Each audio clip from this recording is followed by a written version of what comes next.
はい。お待たせしました。いらっしゃい、こんばんは。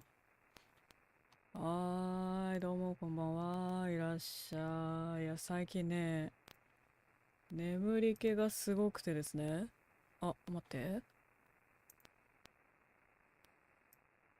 OK です。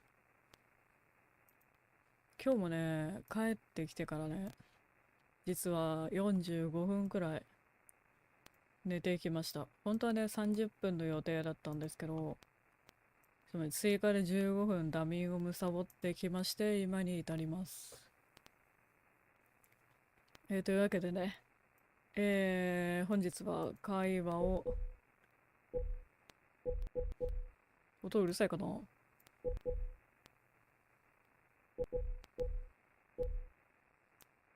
若干でかい。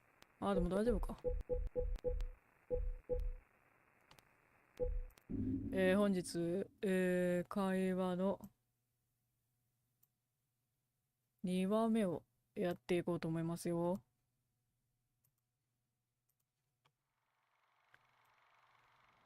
サムネにも書いてある通りね、本日2話目はゆべぬろです。発音がちょっとわかんないですよね。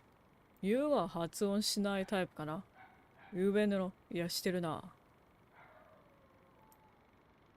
まあそんな感じでやっていきたいと思います。では早速、始めていきましょう。あ、そうだ。あらすじをね、一応読んでいこう。えーっと、どこやったかな。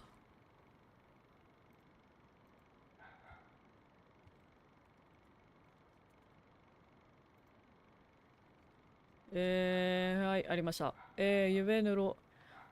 病院で目を覚ますと知らない女性がそばにいた。自分の母親だというが、母の顔を思い出せない。親友を語る少女にも見覚えがなかった。どうやら事故で記憶をなくしてしまったらしい。また仲良しになればいいという少女の笑顔になぜだかとても安心した。と、そういう感じのあらすじでした。これはですね、あれです。こちら制作しているホラガイさんという方の、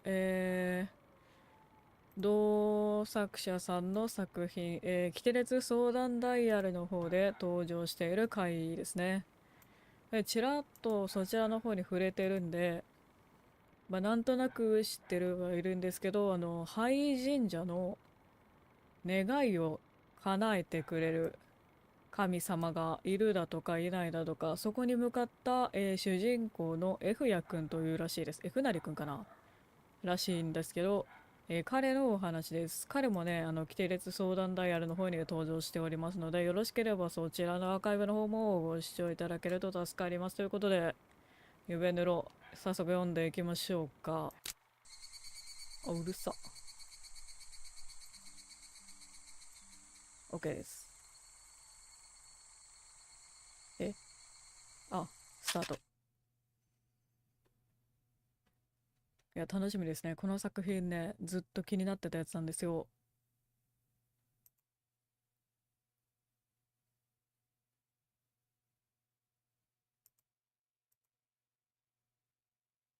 んお、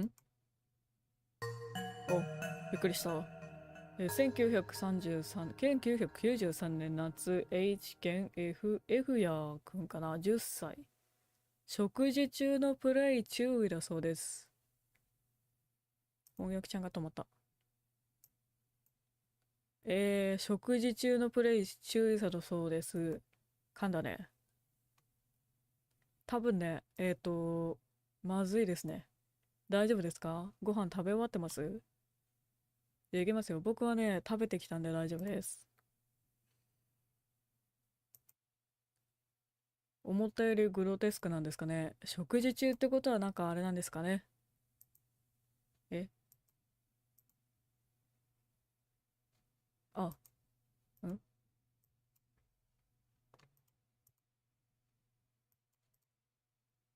どうしよう。反応が悪くて怖いな。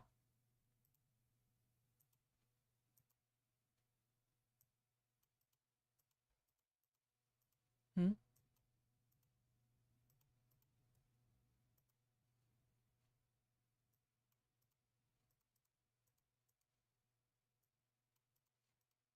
早速会議ですかね。動かないです。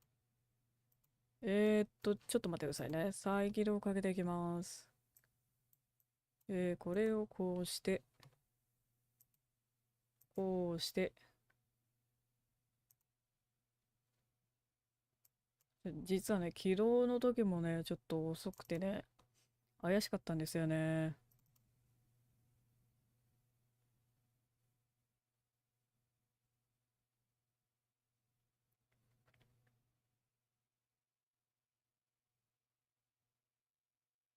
今、再起動中です。データを読み込んでいます。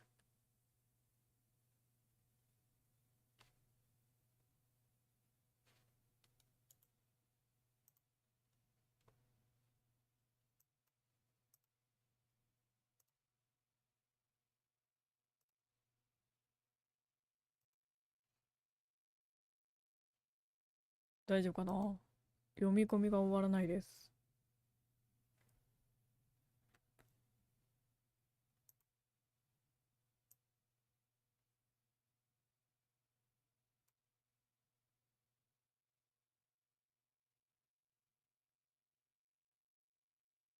ちょっと待ってくださいね。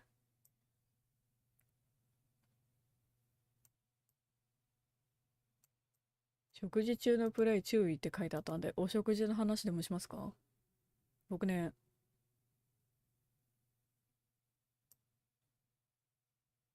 配信前に、あ、読み込みました。えーっと、どうかな？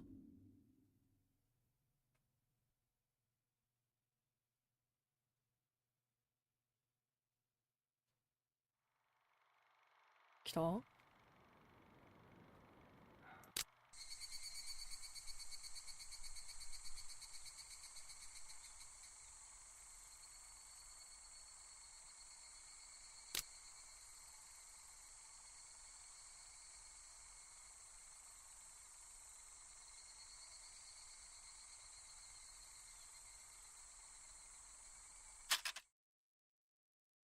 いけたかな？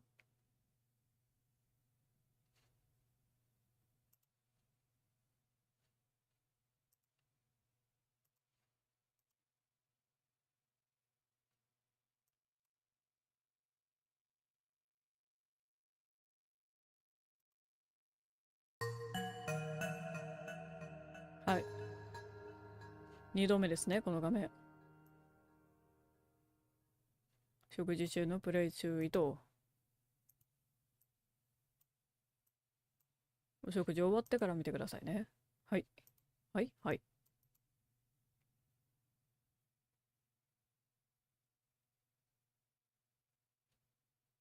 ロードが気持ち長いね。大丈夫かな？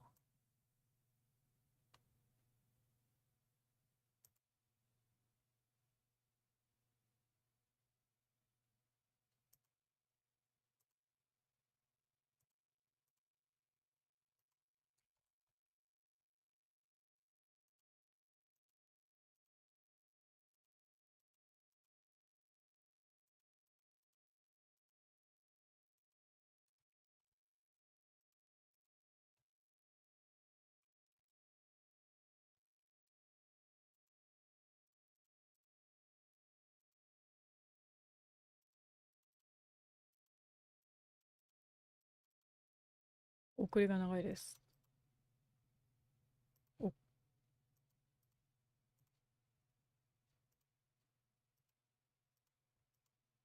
どうした？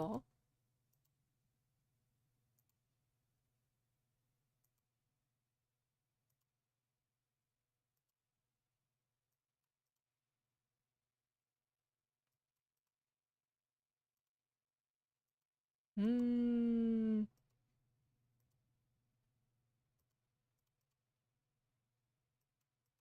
読み込みがだいぶ遅いですね。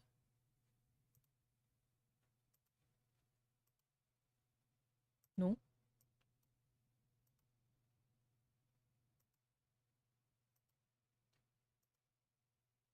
わかる？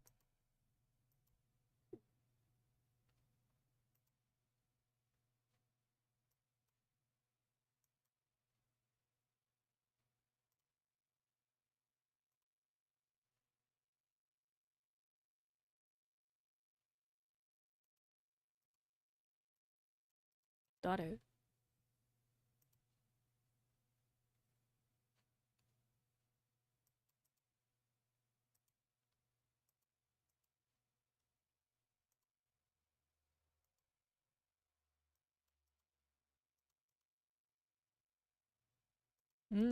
ちょっと重い感じはしますね。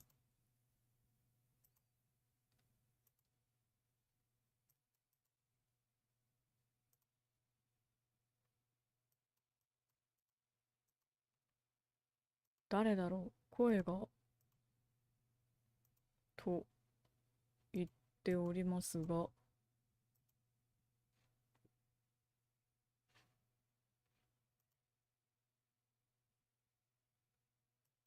うん、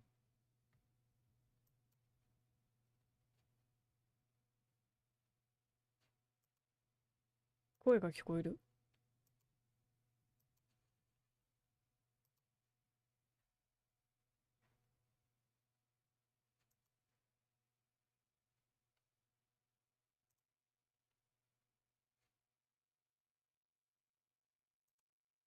女の人の声？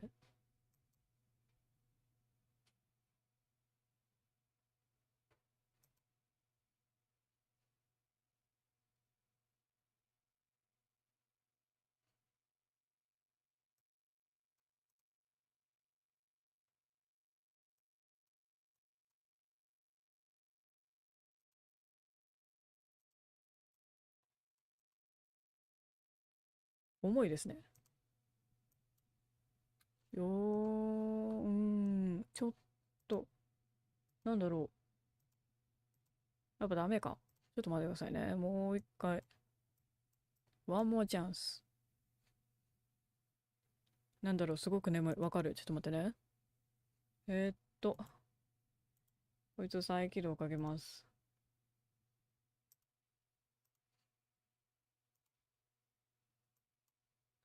これをこうして、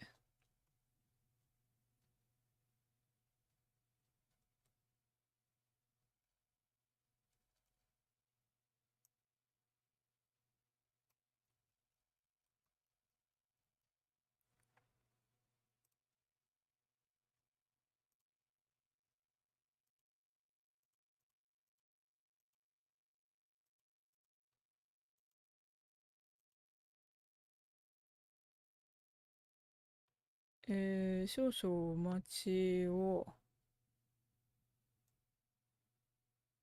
これ普通に再起動するだけじゃダメなのか。えーっと、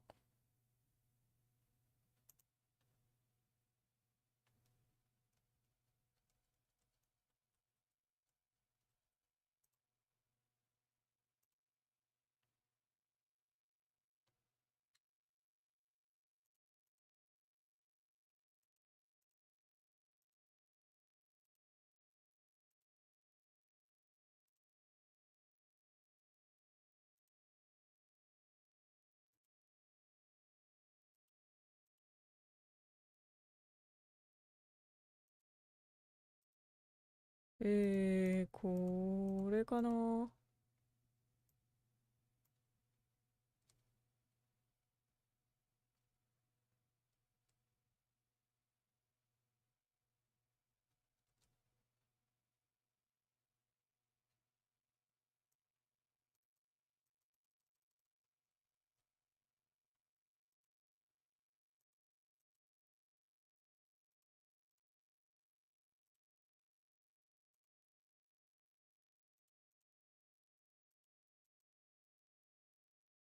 こうか。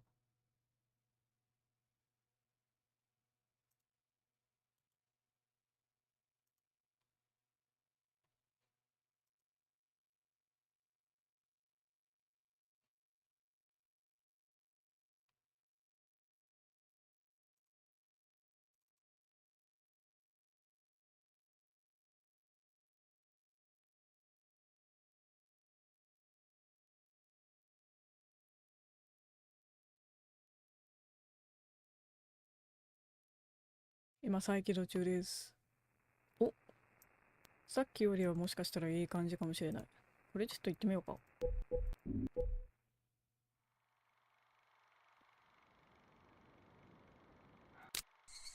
お、結構スムーズでは。あ、いけたかもしれないですね。はい、これ3周目です。これでスムーズにいけるはずです。食事中のプレイは注意です。お食事終わってから、この後でも、あ、来たね。お、食事前もまずいかもしれないね。のわかる？誰だろう？声が聞こえる。女の人の声。 F やでいけますね、僕は。F や。なんだろう。すごく眠い。まぶたも重い。わかる。けど、なんだか周りが騒がしいよ。何が起きてるんだろう。すごく眠いのに起きなきゃいけない気がする。重いまぶたを一生懸命持ち上げると天井が見えた。でも、知らない天井。どこ？ここ、どこだろう。あ、F や。誰かが泣いてるのが見える。この女の人、誰だろう。右腕を動かそうとしたら何かチューブみたいなものが刺さってる。なんだっけこれ、点滴って言うんだっけ？じゃあ、ここは病院？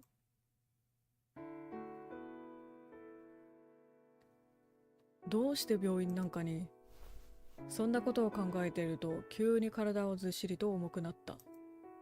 その女の人が抱きしめてくれてるんだって遅れて分かった。首筋にあったかい水滴が流れる。ああ、そっか。この女の人が泣いてるんだ。どれだけどれだけ心配したと思ってるの？もう絶対にあんな活気の近くで遊ぶんじゃないよ。顔を上げた女の人は涙でお化粧がちょっと崩れてた。眉間にシワをも寄せてとっても怒ってるみたいだった。おばさん、誰？女の人がびっくりした顔になる。何言ってるのよ、部屋。私よ、お母さんよ。お母さん？まだ頭がぼんやりする。お母さんってこんなくねくねした髪型してたっけ？エフヤくん、何があったか覚えてる？声の方を向くと看護婦さんが立っていた。エフヤくんって誰だろう？すごく聞き覚えのある名前だけど。エフヤくん？看護婦さんが顔を覗き込んできた。エフヤ？そう、君の名前。エフヤ。うーん、これは、ちょっと先生呼んできますね。看護婦さんはお母さんにそう言うと駆け足気味で病室を出て行った。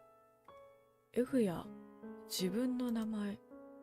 そう言われてもいまいちピンとこなかった。どうして僕はここにいるんだろう。一体何があったんだっけ？思い出そうとしても全然思い出せない。隣を見るとお母さんが心配そうな表情で僕を見ている。その顔を見て心配しないでって笑顔を返そうと思ったけど、うまく笑顔を作れなかった。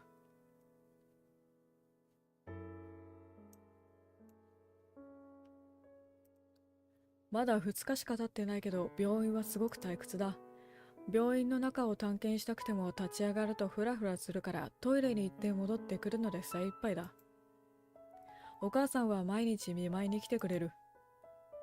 不器用な手つきでリンゴを剥いてくれて、それがなんだかとっても嬉しかった。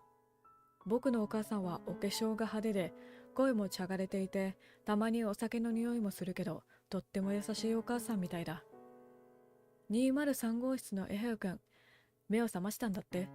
僕の名前が聞こえたのでそっちを向くと、病室のドアが開いてた。廊下で看護婦さんが立ち話をしているみたいだ。隣に座っているお母さんも振り返りはしなかったけど、会話を気にしている風だった。そうらしいわね。本当によかったわ。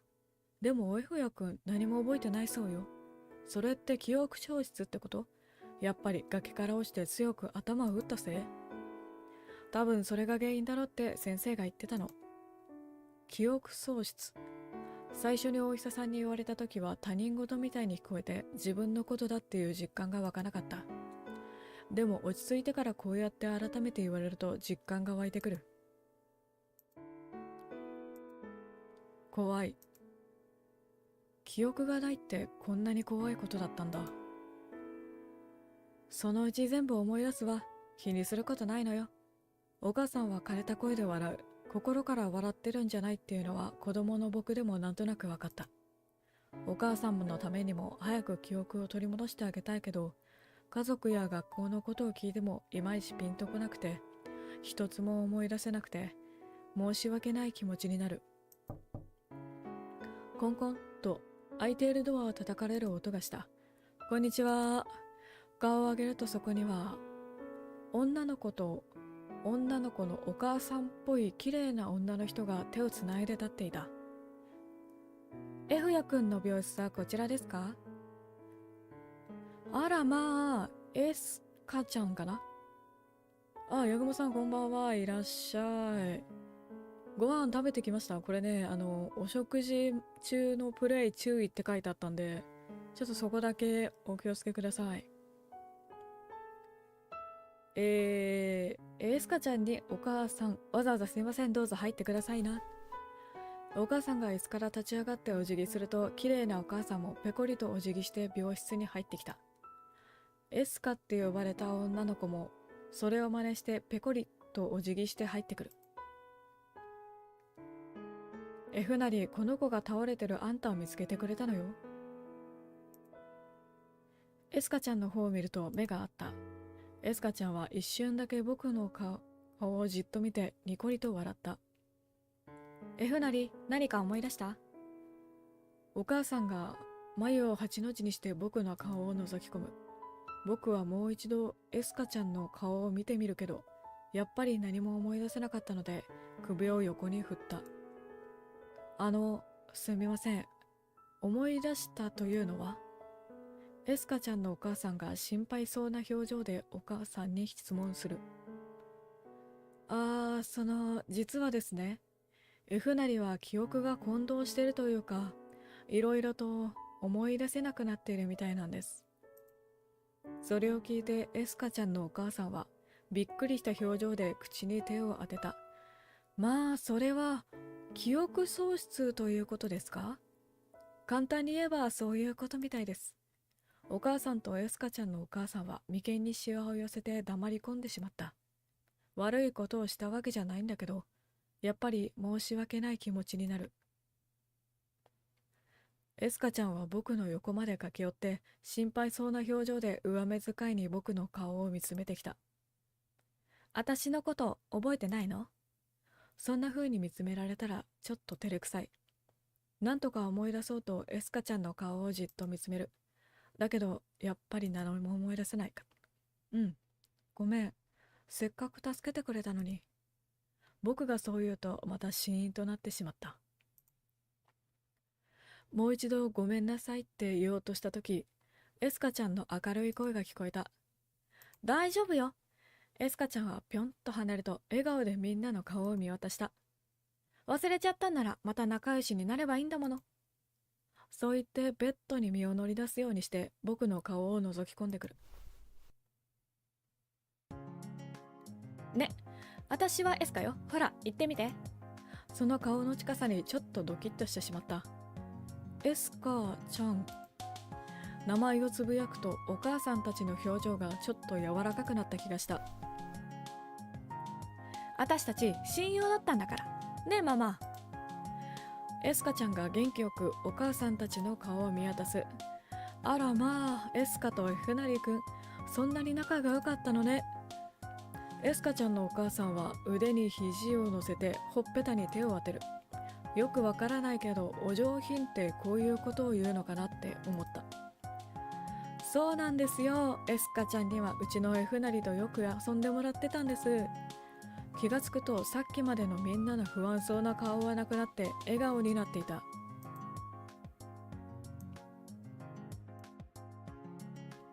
素直にすごいなって思った。エスカちゃんはいい子だな。こんないい子のこと忘れちゃったなんて。エスカちゃん。ん？何？忘れちゃってごめんね。そんな僕にエスカちゃんはお日様みたいな笑顔を返してくれた。いいったらまた遊びに行きましょう。ね、F なりくん。その笑顔を見てずっと雨の日みたいにモヤモヤしてた僕の気分は少し晴れた気がした。おかげで僕も久しぶりに自然な笑顔を作ることができた。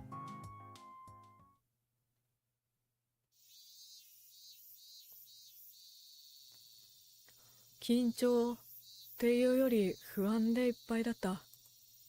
退院してから初めての学校っていうのもあるけど、僕の記憶は全然戻ってなかったからだ。学校に行って僕はどんな風に過ごしていけばいいのか、周りのみんなどんな風に接してくれるのか、いろんな不安で胸がいっぱいだった。だんだんと登校中の他の子たちの姿が増えてくる。僕はこの子たちと友達だったのかどうかもよく思い出せてない。エフ君、おはよう。肩を勢いよく叩かれるので振り向くとエスカちゃんがいた。あ、エスカちゃん、おはよう。はい、彼。エスカちゃんはランドセルを下ろすと僕に差し出してきた。え、それがどうかしたの？あれ？ああ、エスカちゃんは目と口をまん丸に開くとランドセルを元気に引っ込めた。そっか、やだな、私ったらついいつもの癖で出ちゃって。エフヤ君、毎朝私のランドセル持ってくれてたから。え、そうだったの？ごめんね、気がつけなくって。エスカちゃんは首を横に振る。いいのよ、忘れちゃってるんだもの、仕方ないわ。今日は自分で持つね。そう言って背負い直そうとするエスカちゃんのランドセルに僕は手を伸ばした。やっぱり僕が持つよ。きょどんとするエスカちゃん。どうして？また前みたいに早くエスカちゃんと仲良くなりたいから。言いながらだんだんと照れくさくなってきたけど、途中でやめるのはもっと恥ずかしかったので、頑張って最後まで言い切った。そしたらエスカちゃんはその大きな目を何度も瞬きさせた後、笑顔になってくれた。じゃあお願いしちゃおうかな。エスカちゃんがおずおずと差し出してきたランドセルを受け取る。背中には僕のランドセルがあるから胸に抱えることにした。エスカちゃん。え？何？こんな風にこれからも今まで通り接してくれると嬉しいな。そういうとエスカちゃんはひまわりみたいににっこり笑って、わかったって言ってくれた。僕の中でぐるぐると渦巻いてた不安が少しだけ和らいだ。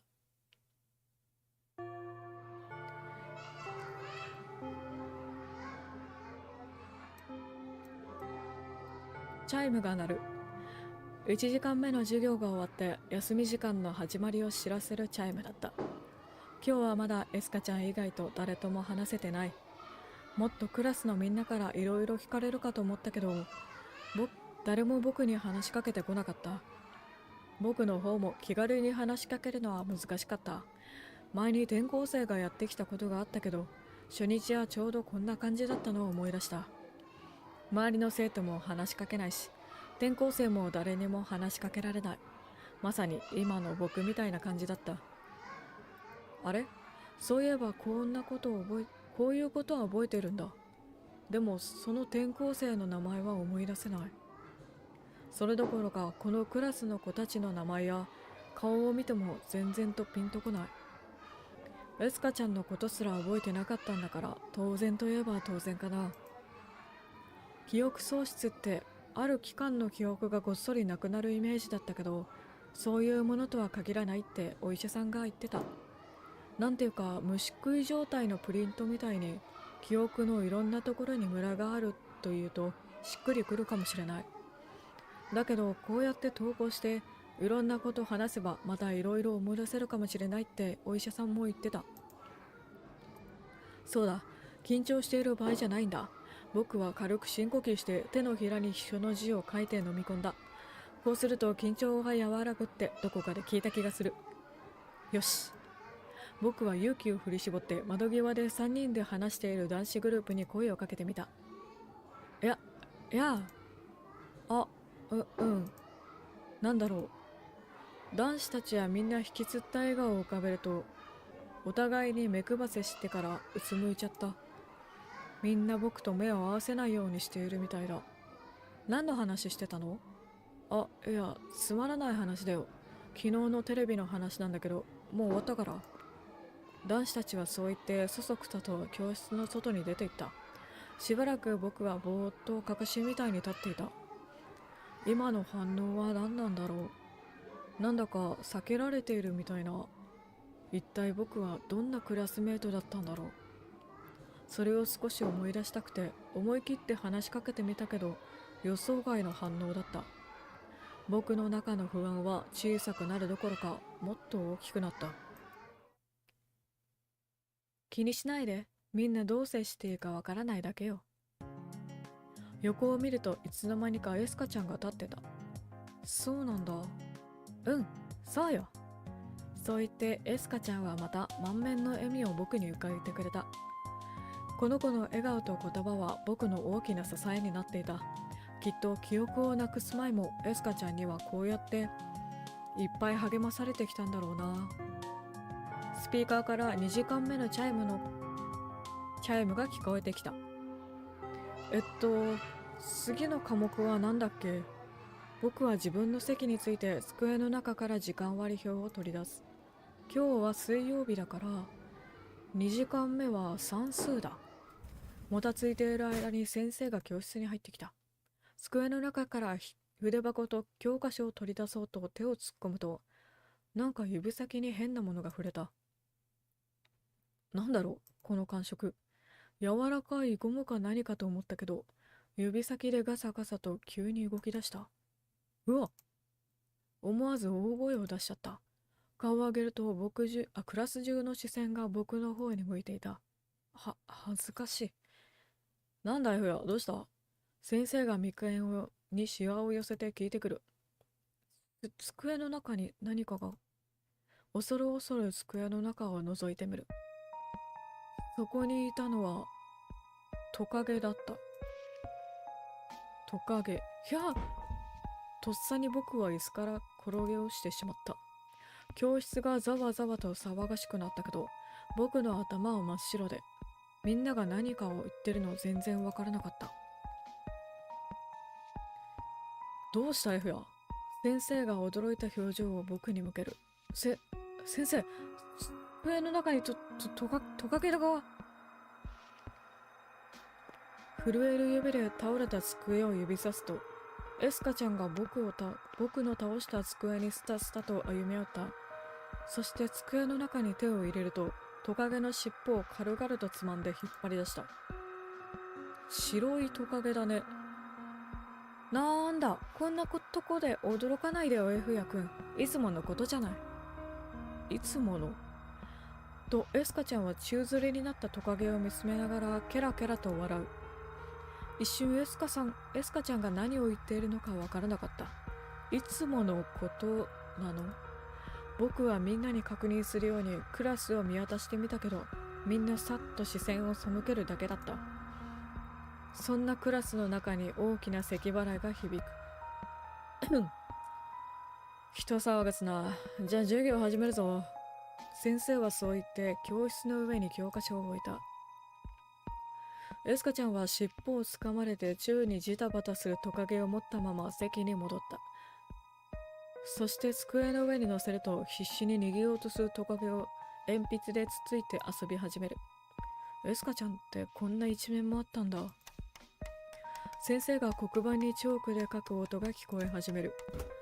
その音で我に返った僕は倒れた机を戻して席に着いた。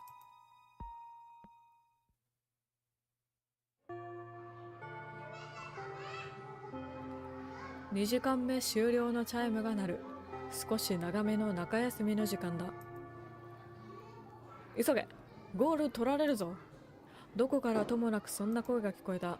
多分ゴールってグラウンドのサッカーゴールのことかな。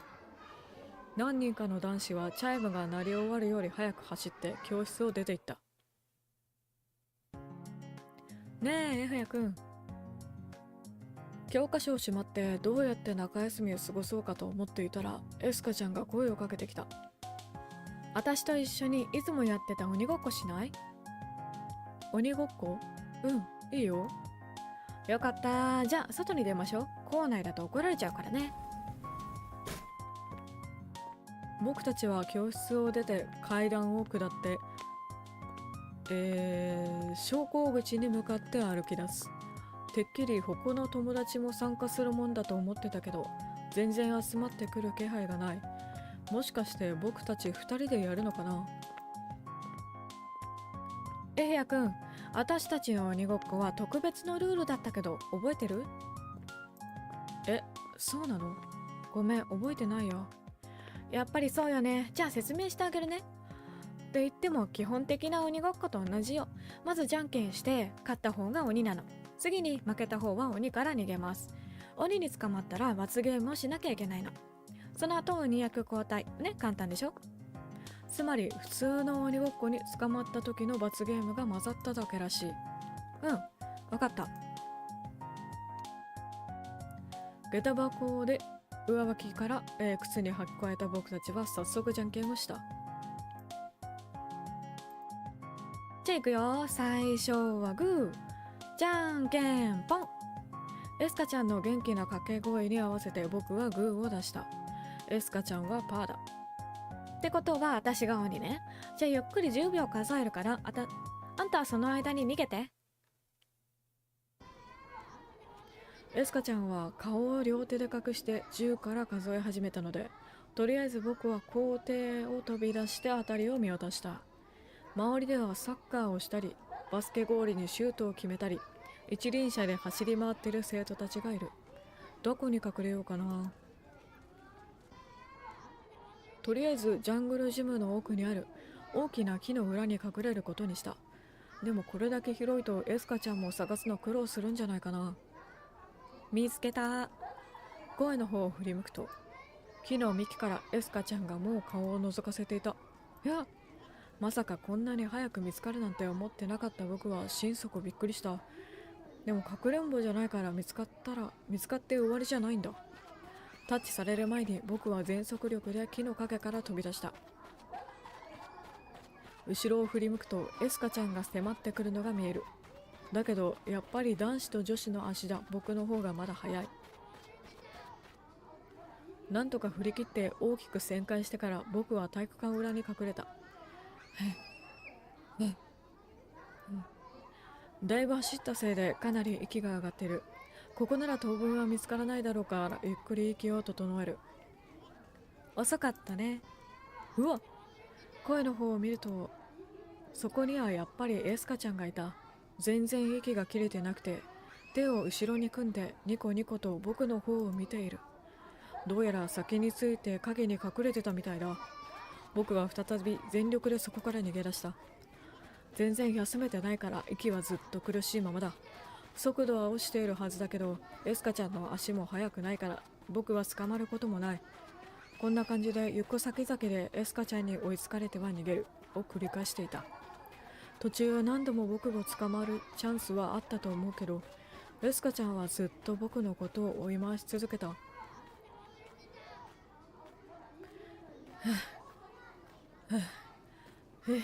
いつまで逃げたら勝ちなの？僕の逃げ足は早歩きレベルまで速度が落ちてた。そんな僕の後ろをずっと一定の距離感でついてくるエスカちゃんに聞いてみる。私から逃げ切れたらよ。エスカちゃんの息は全然乱れていないみたいだった。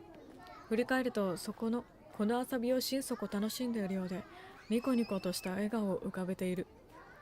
結局一度も休ませてもらえないままずっと走り続けて僕の体力はもう限界だった。巡り巡って下駄箱に戻ってきてとうとう膝をついた僕の肩にエスカちゃんはようやくタッチした。はあ、はあ、次が僕が鬼？エスカちゃんの期待に応えてあげたかったけど正直もう走る体力が僕には残ってなかった。だからこのタイミングで聞こえてきた中休み終了のチャイムに心底ほっとしてしまった。なんだ、もう終わりか。見上げるとエスカちゃんは残念そうな表情を浮かべていた。でも次の瞬間、その顔は微笑みに変わった。覚えてる？捕まったら罰ゲームだったよね。中休み終わったから後でね。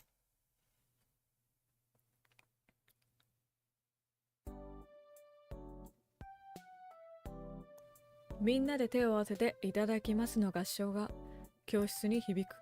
今日の献立は僕が好きなシチューだ。真っ先にシチューから食べようとスプーンを手に取ると、僕の隣に座っていたエスカちゃんがやってきた。エフヤくん、いいものあげる。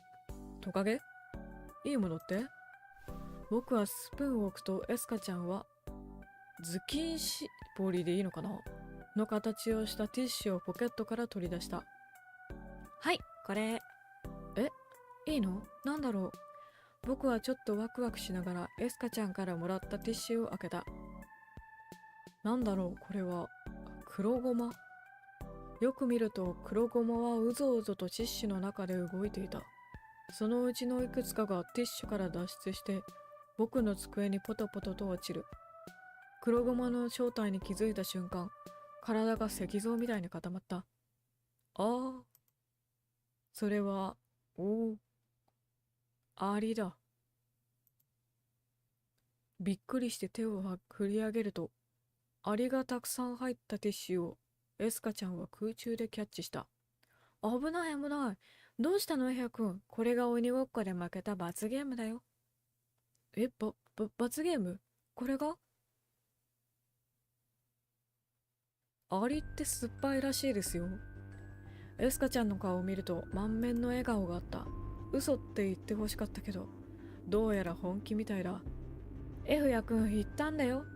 エフヤ君が言ったんだろ？いつも通りに接してほしいって。はい、食べて、食べて。そう言ってエスカちゃんは笑顔なまま、アリがうぞうぞしているティッシュを僕の口の前に突き出してきた。こんなことを本当にいつもやってたの？僕は助けてほしくてクラスのみんなを見渡した。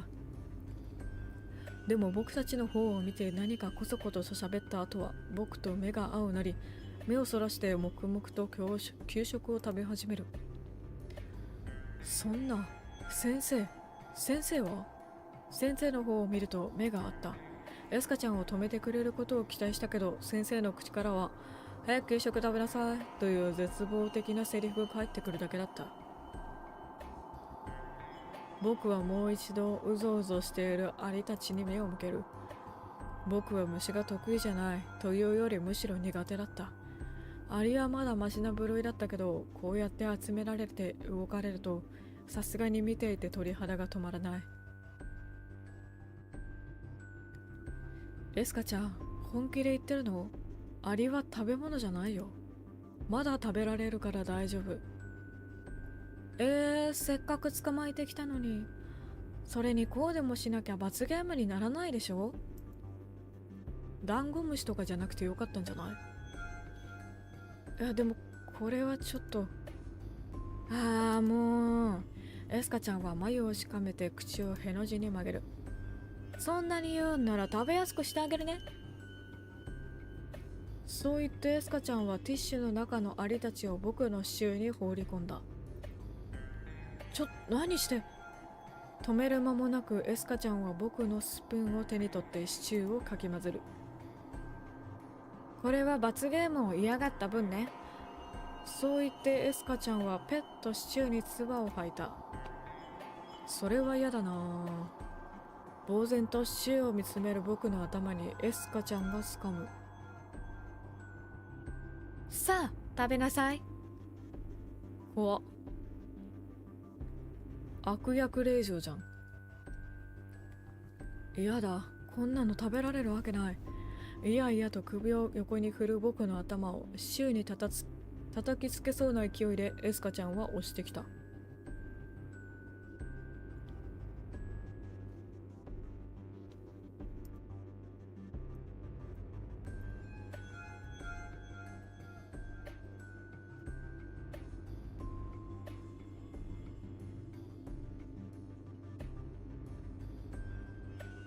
食べろ食べろ。いつもやってたことだろう。いつもやってたの？今まで聞いたことがないようなエスカちゃんの荒々しい声だった。嘘だって言ってよ。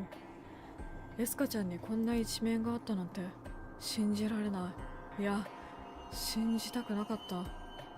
僕は震える手でスプーンを使ってシチューをすくい上げる。やだ、やだ。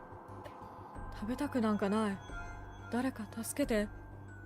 スプーンですくわれた熱いシチューの中で助けを求めるみたいにアリたちがもぞもぞと動いているのが目に入った。ああ、かわいそうに。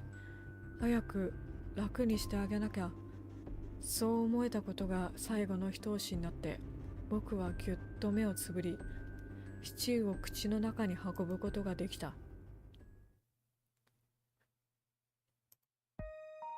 それからの日々は本当にひどかった。例の鬼ごっこは毎日やらされたし、逃げる役はいつも僕だ。エスカちゃんはあえて僕を捕まえず、休み時間いっぱい追い回して、ヘトヘトに疲れさせるのを楽しんでいるみたいだった。おかげで僕は疲れて授業中に居眠りしてしまう。でもなぜか、そんな僕を見て先生は注意してこなかった。他にこんなこともあった。登校して上履きを履くと、中にブチュリと変な感触がした。覗いてみたけど、中にナメクジが入れられてたんだと気づくのに少し時間がかかった。なんでかというと、普通に足を入れてしまったせいで、中のナメクジはぐちゃっと潰れて上履きの内底に張り付いてたからだ。朝から泣きそうになりながら立っている僕を下駄箱の陰からニヤニヤ顔で覗き込んでるエスカちゃんと目が合った。机の中を見るのも怖い。朝、教室に入ると、まず僕は机の中をビクビクしながら確認する癖がついた。なんでかというと、今までにそこにはカエルが入っている日もあれば、ムカデやイモムシを入れられている日もあったからだ。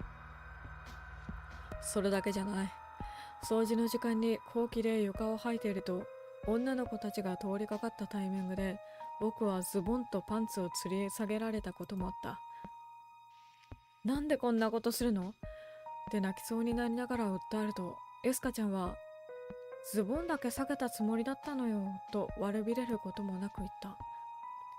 どうしてエスカちゃんはこんなことをするんだろう。病室で会った時はもっとずっと優しくていい子だったと思ったのに。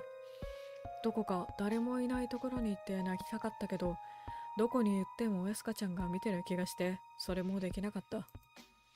クラスのみんなだってエスカちゃんを止めてくれたっていいのに、いつも遠巻きに見てひそひそしてるだけ。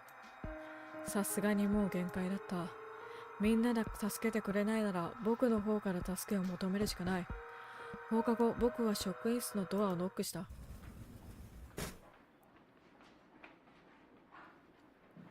失礼します。キョロキョロと見渡すと先生を見つけた。すぐそばまで近寄ってみると、どうやらテストの採点をしているみたいだ。先生、お話があるんですけど、いいですか？すると先生は僕の顔を見るなり、一瞬こわばった表情を見せた。英語やか、どうした？すいません、仕事中でしたか？いや、大丈夫だ。何の用だ？なんだろう、先生から妙な緊張感みたいなものが伝わってくる。まるで何かに怯えているみたいに。僕はここ最近のエスカちゃんから受けた出来事をすべて話した。先生は話を聞けば聞くほど眉を潜めて、不可解そうな表情になっていた。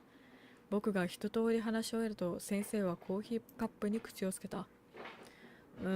そうか、エスカがまさかそんなことまでしてるとはな。先生はポリポリとボサボサの頭をかいて腕を組んだ。眉を潜めて天井を眺めて何か考え込んでいる。多分それはエスカなりのスキンシップってやつなんじゃないかな。要はエスカなりの仲良くする方法がそれなんだよ。いい友達じゃないか、こんなに遊んでくれるなんて。先生、でも僕こんなの耐えられません。いや、そもそもな、人間関係なんて我慢の連続なんだよ。みんなだってエースかだっていろんなことを我慢してきたんだ。もうお前も高学年だろ。わがままばっか言ってないで我慢しなさい。それを聞いて僕は暗い色の底に叩き落とされた気分だった。わがまま、これは僕のわがままなのかな。先生すらも僕を助けてくれたいなと分かって、僕は絶望感でいっぱいだった。ドアに向けて歩く僕の背に先生の暗くなる前に帰るんだぞという言葉がかけられたけど、僕は無言で職員室を出た。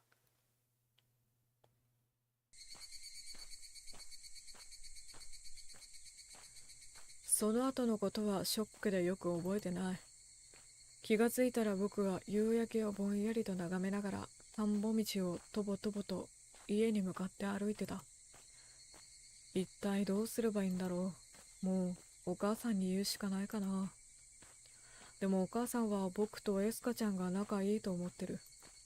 何を言っても先生と同じようにエスカちゃんが仲良くしてくれてるんだと言われる気がする。それに最近はなんだかお母さんとの間に壁を感じるようになった。僕がなかなか記憶を思い出さないからきっと苛立ってるんだと思う。できるならお母さんにはこれ以上迷惑かけたくない。じゃあどうすればいいんだろう。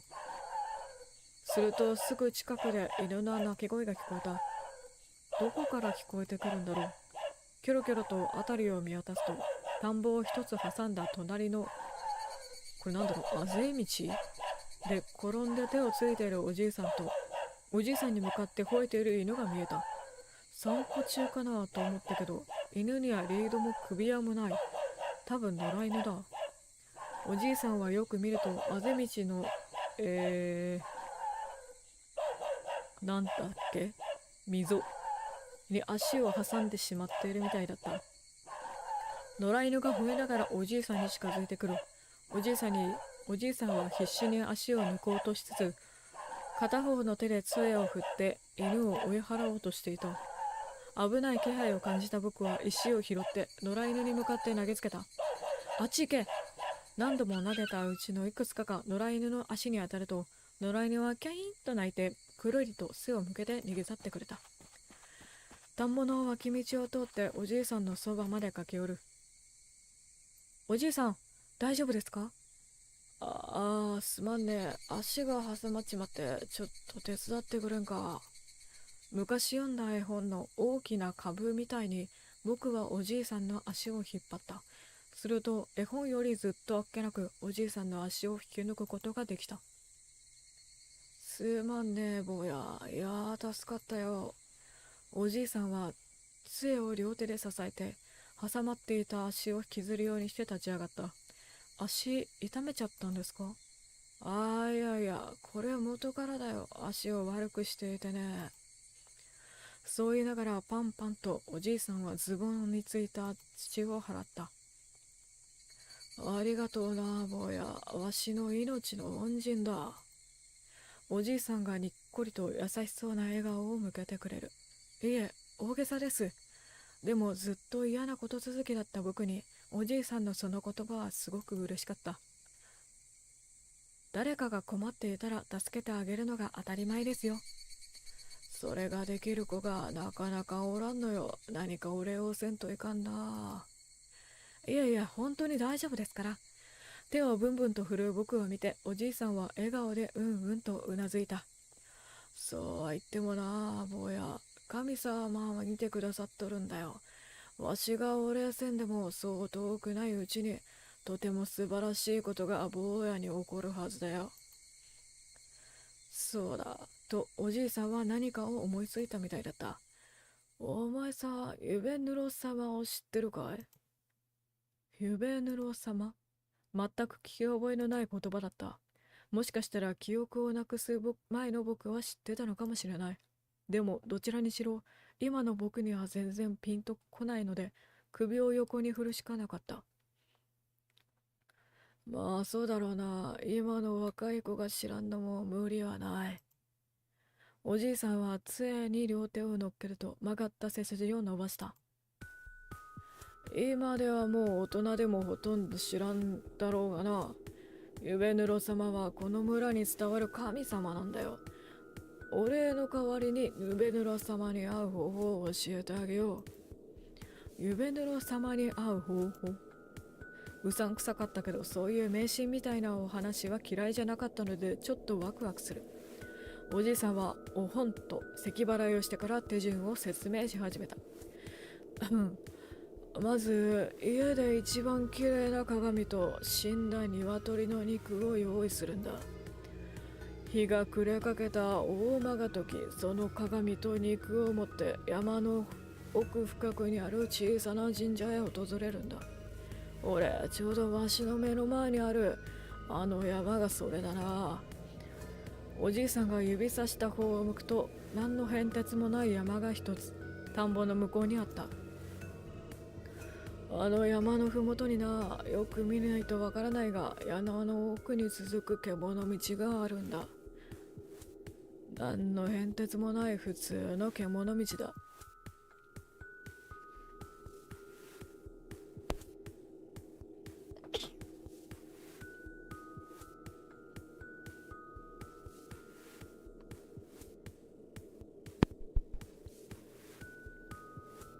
はい、失礼。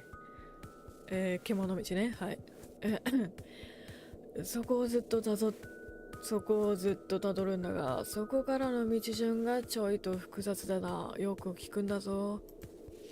そう言っておじいさんは顔をしかめて頭をトントンと指で叩いている。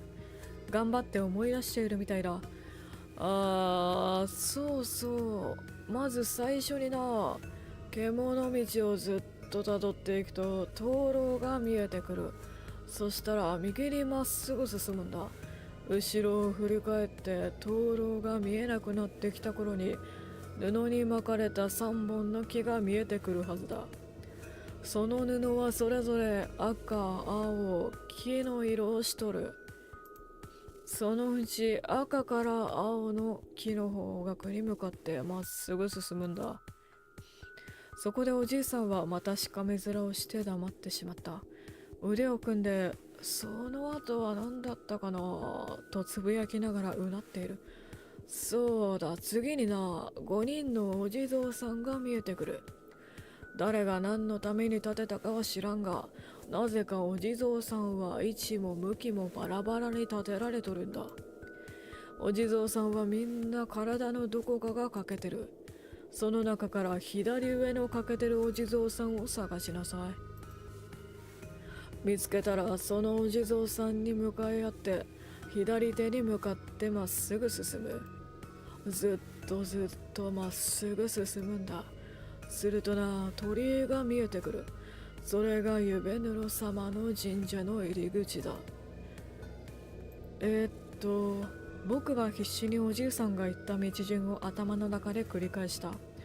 確か獣道を進むと灯籠があって、右に行くと3色の布の木があって、赤から青に向かって進んで、木の次は何でしたっけ？ 5 人のお地蔵さんだ。そうだった。その中で右腕の欠けてるお地蔵さんと向かい合って左腕にまっすぐ進む。右腕が欠けてて左に進む。なんかちぐはぐでややこしいな。僕は算数と理科みたいな計算がある教科は苦手だったけど、歴史とかの暗記系の科目は得意だったから記憶力には自信がある。これくらいなら覚えられそうだ。記憶喪失の僕が言うのも変な話だけど。おじいさんはふーと一息吹くと思い出したように付け加えてくる。ちなみにくれぐれも脇道にはそれないようにな。それるとどうなるんですか？あの辺はいろんなところに切り立った崖があるでな。落ちないように気をつけなきゃいかん。心の中で少しだけガクッときた。何かたたり的なものがあるかと期待しちゃったからだ。そしてその神社の中にご神体の鏡がある。ご神体と向き合って鏡を向かい合わせて合わせ鏡をするんだ。このご神教は曇っていても絶対に拭いちゃいかんぞ。脱ぐとどうなるのと聞き返したけれど、その間もなくおじいさんは言葉を続けた。なんだか語りに熱が入ってきたみたいだ。合わせ鏡を覗き込むと無限に続く自分の姿の中で違うものが見えるはずだ。それが夢ぬろ様だ。正直最初は半信半疑で聞いていたけど、おじいさんの語り口調に引き込まれたのか、僕はいつの間にか喉を唾をごくりと飲み込んで聞き入っていた。ゆべぬろ様が見えたら用意した肉を差し出しなさい。するとゆべぬろ様はゆっくりと一枚一枚の鏡をくぐるようにこっちにやってくる。そうやって鏡の外まで出てきてくださるのを待つんだ。鏡の中から出てきたゆべぬろ様は死んだ鶏の肉を食べる。食べ終わった後、ゆべぬろ様に向かってアムゴオアシと唱えるとな、呼び出した者の願いをたった一つだけ叶えてくれるんだ。たった一度だけな。アムゴオアシ。僕は最後の文言を復唱してみた。願いを叶えてくれる。自分なら何を願うだろう。そんなことを考えていると、おじいさんはただしなぁと誰も聞いていないはずなのに僕に耳打ちするようにこわごわと声を潜めた。とても恐ろしいことのように。ゆべぬろ様に会うための手順や方法を間違えてしまうとな、呼び出した者は鬼になってしまうんだ。鬼ですか。僕は鬼という言葉にいまいちピンとこなかった。角が生えちゃったりするんですか。するとおじいさんは笑いながら首を横に振った。いやいや、そういう鬼じゃない。ここで言う鬼っていうのはな、ひねくれて気感棒で意地悪が大好きなやつのことなんだ。ひねくれて意地悪が大好き。僕はエスカちゃんのことを真っ先に思い出した。病院を退院して登校を再開してからエスちゃんの僕への接し方はひどいものだった。僕をお見舞いに来てくれた時のエスカちゃんはあんなに優しそうだったのに、エスカちゃんがあんなことをしてくる子だと知って正直言ってショックに感じた。でももしかしたらエスカちゃんは僕が入院している間に鬼になっちゃったんじゃ。記憶喪失の僕を見てゆべぬら様にお願いしに行ってくれたのかもしれない。僕の記憶が戻りますようにって。それでどこか手順を間違えてあんな意地悪な子に。僕の中でストンと腑に落ちた気がした。そうだ、きっとそうに違いない。おじいさん、教えてくれてありがとう。家に向かって走り出すとおじいさんの気をつけて帰るんだぞという声が背中越しに聞こえた。大間が時ってどれくらいの時間だっけ。何かのお話で見たことある気がするな。確かちょうど今くらいの時間のことだ。親友の僕がエスカちゃんを元に戻してあげるわけ。僕を戻そうとしてあんな子になっちゃったんならなおさらだ。僕は家に着くなり、机の中からお小遣いの入ったポーチを取り出すとお金をポッケに入れた。あと何が必要だって言ってたっけ。そうだ、鏡だ。でも神社に持っていけるような手頃の鏡なんてあったっけ。そこまで考えて一つ思い当たるものがあった。お母さんに一言声をかけようと思ったけど、買い物に行っているみたいでいなかった。後で戻せば問題ないと思う。僕は化粧台にあったお母さんの手鏡を借りてすぐに家を出てスーパーに向かった。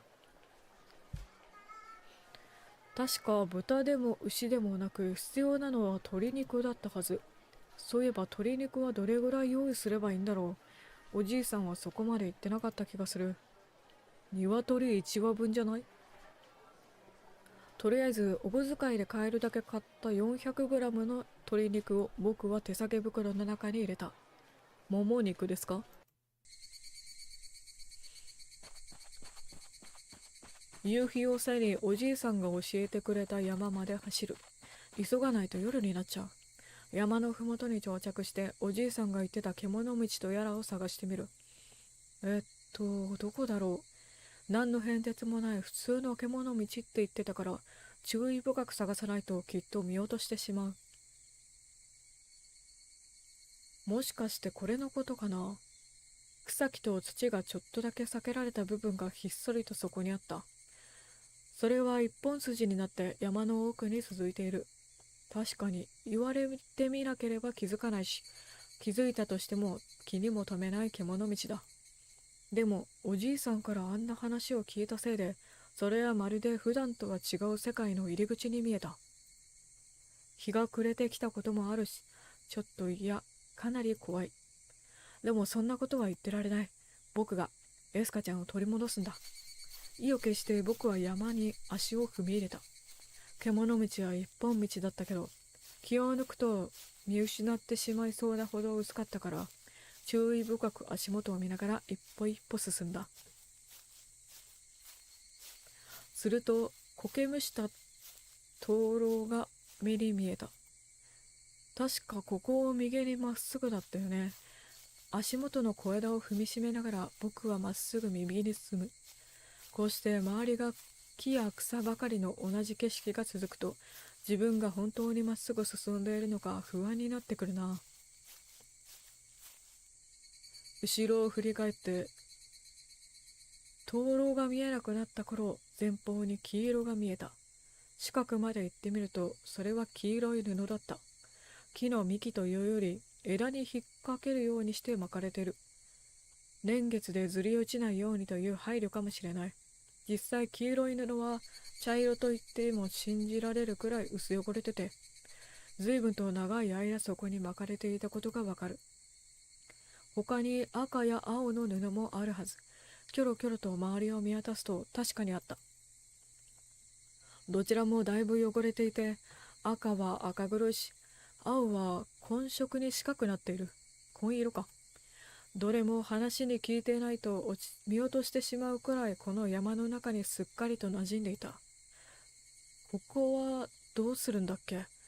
僕は一生懸命言われた道筋を思い出す。そうだ。赤から青の木の方向に向かってまっすぐだ。山奥の神社と聞いててっきり上を目指すばかりと思っていたけど、予想外に次に目指す方法は長見下だった。一瞬こっちで本当に合っているのか心配になったけど、確かに赤から青だったはずなので、僕は自分の記憶を信じることにした。時々小山や小岩や木の根につまずいて転びそうになる。日も暮れかけだからか余計に足元が見えづらい。気をつけないと。そうやって足音を見ながら歩いていると、ぽつりと佇むお地蔵さんが目に入った。辺りを見渡すとお地蔵さんは全部で5体、付近に散らばるように立っていた。まるで仲が悪いみたいにみんなバラバラの方向でバラバラの方角を向いている。おじいさんの言った通りだ。おじいさんは右腕だったり左腕だったり右足だったり左足だったり、そして頭だったり、みんなそれぞれ体のどこかが一つ欠けている。お地蔵さんはどれも随分古いみたいで、断面も荒いから自然と壊れたように見えなくもないけど、こうやって一箇所ずつ壊れてると確かにわざとそうしてあるようにも見える。一体誰が何のためにこんなことしたんだろう。気になるけど今はそんなことを考えている場合じゃない。道順は頭のないお地蔵さんだったかな。いや、違った気がした。一番印象が強いからつい引っ張られたけど、そんな分かりやすくはなかった気がする。そう、なんかちぐはぐで分かりづらいやつだ。僕は右腕が欠けてるお地蔵さんと向き合う。そして左手に向かってまっすぐ進むだったよね。僕は山の斜面をまっすぐ登った。頭も体も使いながら山の中を歩いてたから、結構疲れも溜まってきた。でもこれで最後だ。そう自分に言い聞かせながら僕は山を登った。はあ、はあ。いつゴールが来るかわからないまま進むのは意外と体以上に心が疲れる。まだなのかな。心身ともに疲れた頃、顔を上げると木々が途切れる空間があった。そこには橙色の空をバックに鳥居がひっそりと佇んでいた。夕日を背にした鳥居のシルエットは不気味で、でもどこか神秘的な雰囲気があった。もしかしてあれが神社への入り口？普段の僕だったらこんな薄暗い時間にこんな不気味な場所になんか絶対に来れなかったと思う。でもエスカちゃんを救うためだと思うと自然と勇気が湧いてきた。ドキドキと心臓が高鳴っているのがわかる。緊張しているのかもしれない。鳥居に近寄ると表面はボロボロでところどころこけむしているのがわかった。かなり古いみたいだ。僕は一礼してから鳥居をくぐる。すると目の前の石の階段が伸びていた。階段は隙間から雑草が生えてたり欠けてたりしてかなり荒れ果ててる。その先にポツンと立っている小ぶりの神社が見えた。あった。本当にあったんだ。きっとこれがあのおじいさんの言っていた神社に違いない。一体何年間手入れされていないんだろう。柱はバットで叩いたら折れてしまいそうなくらいボロボロなのが目に見えて分かった。屋根の瓦は何枚も剥がれているだけじゃなくてところどころ穴まで開いている。賽銭箱は設置されているけど誰もお金を入れていないのは明らかだった。あんなにボロボロじゃ中のお賽銭もきっと取り放題なんだ。怖いというよりもなんだか悲しい気持ちになった。こんなになるまで誰からも放っておかれたなんて。ああ、いけない。今はそんな気分に浸っている場合じゃないんだ。神社に近づくと戸が開いてるのが分かった。元から開いてたのか、それともエスカちゃんが来て開けたのか。賽銭箱を避けて戸をくぐって中に入った。神社の中には何もなくガランとしていた。ただ壁に作られた小さな棚に埃をかぶった大きな鏡が置かれているだけだった。これがおじいさんの言ってたご神教に違いない。あんまり埃をかぶっているから手で拭きそうになったけど、直前でおじいさんのことは思い出した。ご神教は曇っていても絶対に拭っちゃいかんぞ。とっさに手を引っ込める。危ない危ない、そうだった。鶏肉を足元に置いてお母さんから借りた手鏡を手提げ袋から取り出す。それを掲げてご神教と合わせ鏡にした。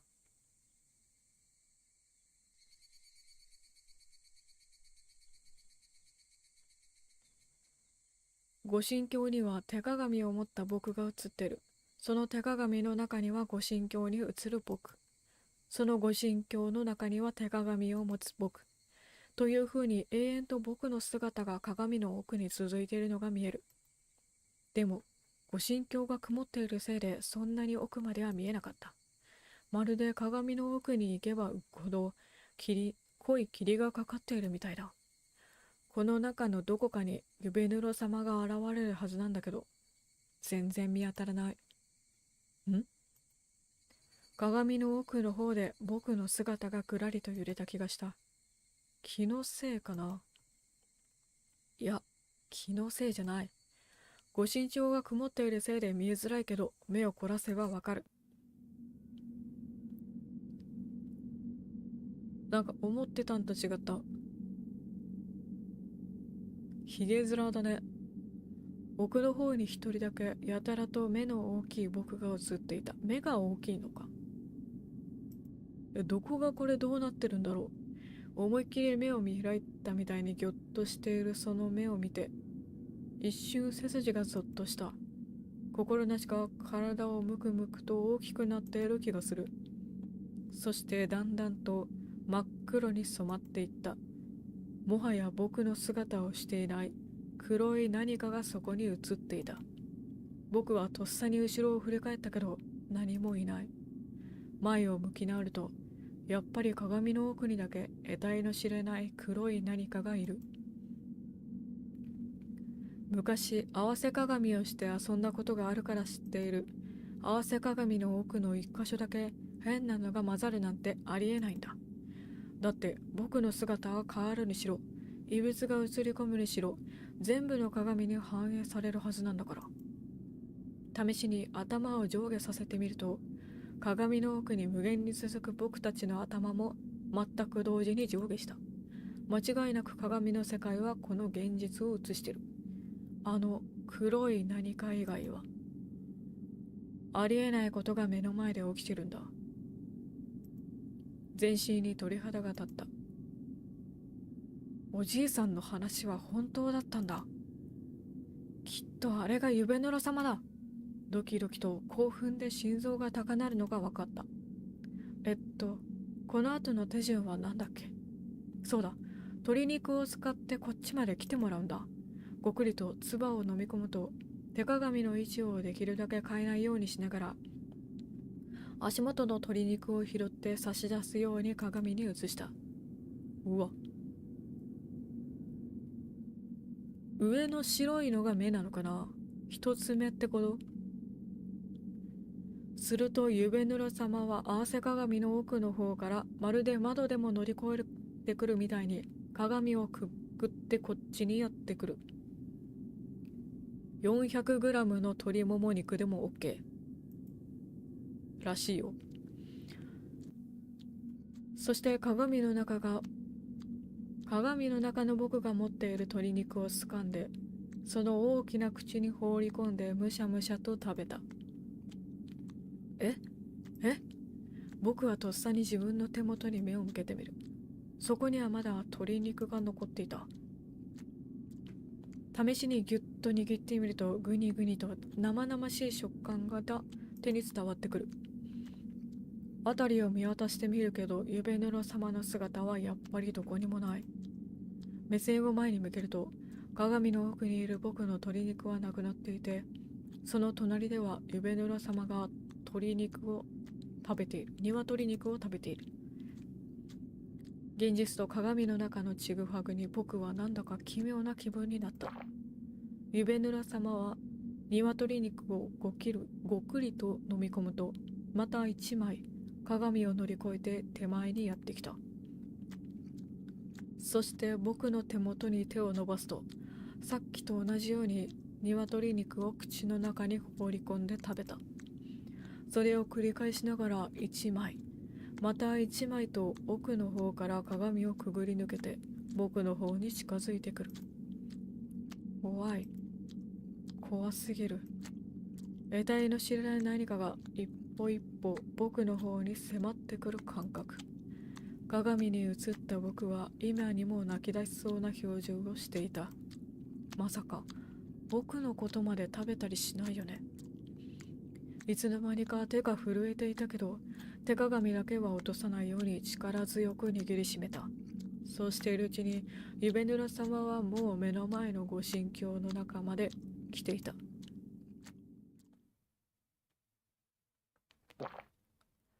ご神教の中の僕が持っている鶏肉まで食べ終えると、その大きくぎょろついたむき出しの目が鏡の外にいる僕に向けられる。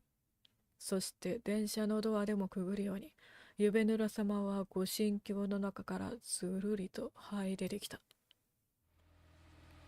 でっか。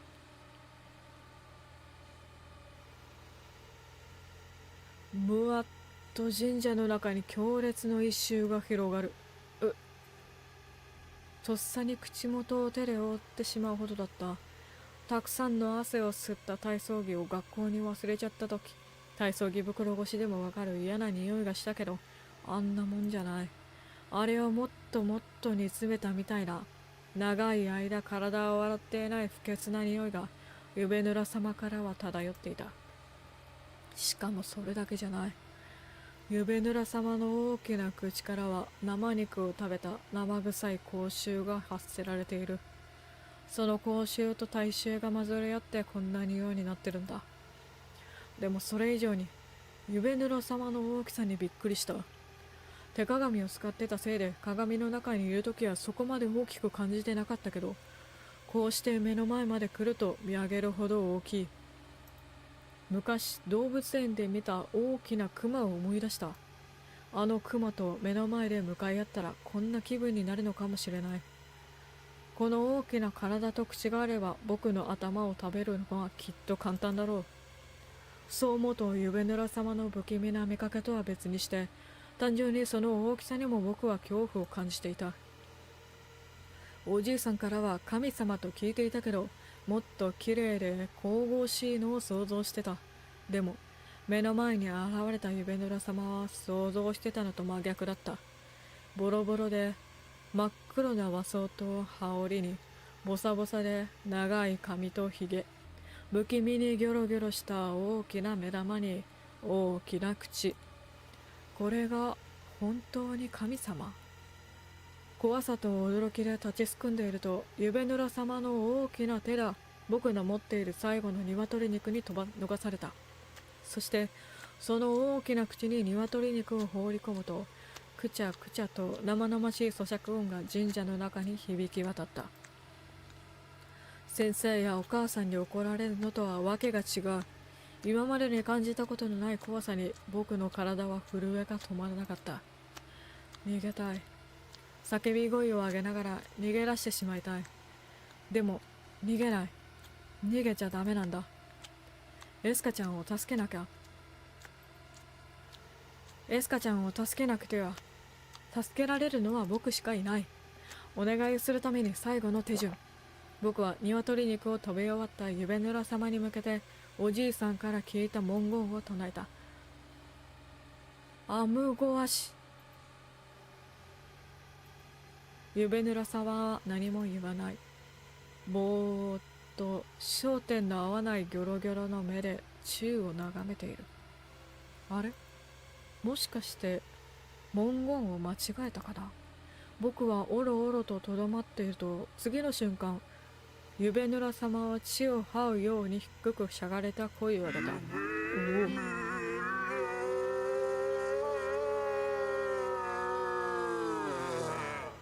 ビリビリとお腹の底まで響く声だった。え、思わず情けない声を上げてしまった。でも、ここまで来たらもうあと少しだ。僕はお腹に力を入れて、恐怖で震える体を必死に抑え込みながらお願いを口にした。夢のら様、お願いします。鬼になってしまったエスカちゃんの心を元に戻してください。夢ぬら様は何も言わない。神社を囲む森の中から虫の声が聞こえてきそうなくらい静かだった。聞こえなかったのかな。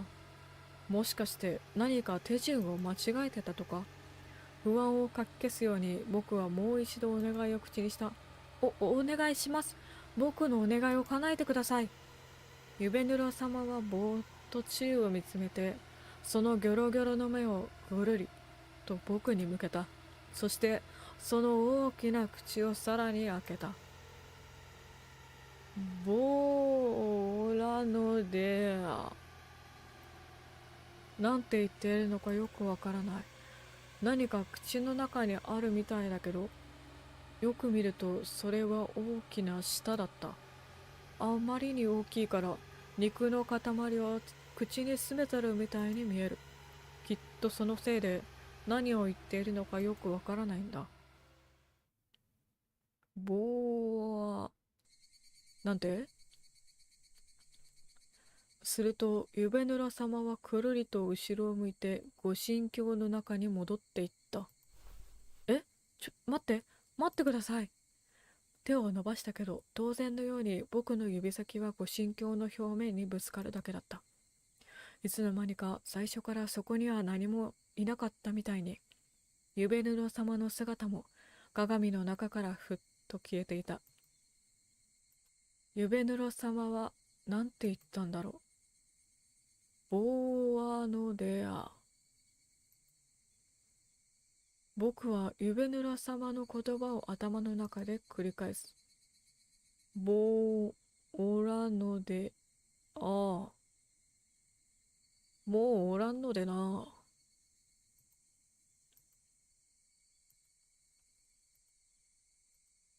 もう叶えた。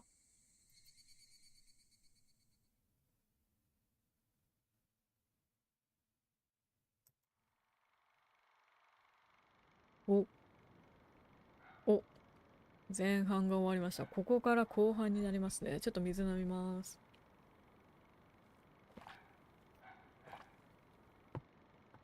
もう叶えた。何のお話ですかね。素直に読み取るなら、エスカちゃんの心を元に戻したよっていうあれなのか、それとももうその願いは聞き入れてるから無効だよっていう、そういう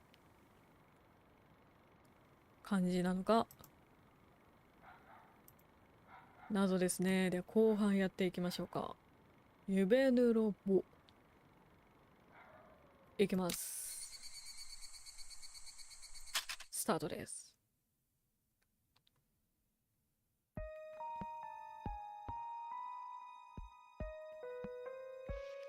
ここはどこだろう。脇には蛇口が横一列に並ぶ水の浴び場があるし、壁には廊下は走らないという張り紙がある。ということはここは学校の廊下らしい。気づくのが遅れたのは辺りが変に真っ暗だからだ。近くのものははっきり見えるけど、廊下の前も後ろも数メートル先は真っ暗で何も見えない。窓の外もやっぱり真っ暗だった。夜なのかな。でも変だ。いくら夜だからって星や街灯くらいは見えるはずなのに、一切何も見えない。習字の、墨汁を垂らしたみたいに真っ暗。というより窓一面が真っ黒だった。ベエヌロ、声が聞こえる。聞き覚えのある声だ。後ろを振り向くと暗闇の奥に何かがいた。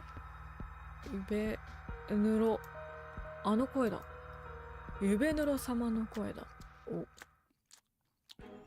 クチャラ・ヌベヌロ様です。暗闇の中からゆっくりとユベヌロ様の熊のような大きな体が現れる。まるで宙に浮いているみたいにギョロギョロの大きな目だけが際立って見えた。その大きな口はくちゃくちゃと何か肉のようなものを噛んでいる。逃げなきゃ。僕は必死に走り出したけど、おかしい。全然前に進めない。プールの時間に水の中を歩いた時みたいにもどかしいほど前に進めなかった。ユベヌロ様が来る。もうすぐ僕の後ろまで来ているのがわかる。でも怖くて振り向けない。そんな僕の肩にユベヌロ様の大きな手が乗せられた。うわっ。目を覚ますと僕は自分の部屋のベッドにいた。はあ、はあ、夢。おでこを拭うと少し汗をかいていた。ああ、よかった。夢だったんだ。ここ数日こんな夢ばかりだ。どこに行ってもユベヌロ様が見てる気がする。そう思うと学校に行けないだけじゃなくて自分の部屋から出るのも怖かった。でもさすがにこれ以上学校を休ませてもらうのは無理かもしれない。お母さんにも仮病だって思われてるみたいだし。そんなことを考えているとチャイムが鳴った。続いてお母さんが返事をする声が聞こえる。誰が来たんだろう。何か話しているのはわかるけど内容まではわからない。トントントンと軽い足音が僕の部屋の前まで来る。とノックもなしに部屋のドアが開かれた。エヒャ君、体調大丈夫なの。そこにはエスカちゃんが心配そうな表情で立っていた。あ、エスカちゃん、うん、大丈夫だよ。大丈夫かと言われたらそうでもなかったけど、体調が悪いわけではないので、とりあえず大丈夫と答えておいた。するとエスカちゃんがは花が咲いたみたいに笑顔になった。よかった。あ、これ今日のプリントね。そう言うとエスカちゃんはランドセルからプリントを取り出して僕の勉強机の上にポンと置いた。なんだか機嫌がいいみたいでエスカちゃんの鼻音が聞こえてくる。わざわざありがとね。ユベヌラ様が本当に願いを叶えてくれたのかどうか半信半疑だった僕はちょっとハラハラしていた。もしかしてエスカちゃんは鬼から元に戻ってなくて、また僕の机に何かいたずらされたりするんじゃ。そんな気持ちでエスカちゃんの背中を眺めていた。エスカちゃんはスカートを翻しながらくるりと振り返る。ねえユフヤくん、もう元気になってるんだら今からうちに遊びに来ない。え、エスカちゃんの家に今から。そう、今から。どうしよう。ちょっと前までの僕なら行きたくないって思ったに違いない。一体どんなひどいことをされるか分かんなかったからだ。でも今目の前にいるエスカちゃんにはなんとなくだけどそんな気配はない。なんだか機嫌もいいみたいだ。ニコニコと屈託のない笑顔を僕に向けてくれている。まるで病室で会った時のエスカちゃんのように。もしかしてユベヌロ様が本当に願いを叶えてくれたのかもしれない。いや、きっとそうに違いない。そうでなきゃわざわざ僕の家にプリントを届けるなんて優しいこと、今までのエスカちゃんがしてくれるはずないじゃないか。うん、お邪魔させてもらおうかな。よかった。じゃあ外で待ってるわね。エスカちゃんはそう言って手をひらひらさせながら僕の部屋を出て行った。ここ最近はずっとベッドにこもってばっかりだったけど、エスカちゃんが元に戻ったと思うと急に元気が出てきた。僕はベッドから降りてパジャマを脱いで急いで支度することにした。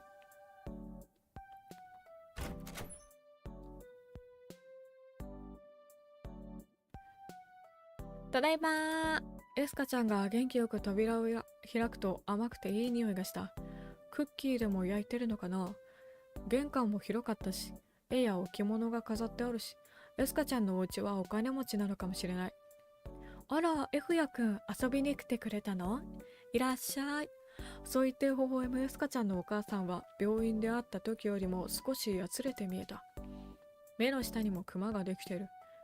きっとエスカちゃんが鬼になってしまってたくさん苦労したんだと思う。でももう安心して。エスカちゃんはユベヌロ様が元に戻してくれたから。それじゃあ私の部屋2階だからついてきて。いいですね。ザ・女の子っていう。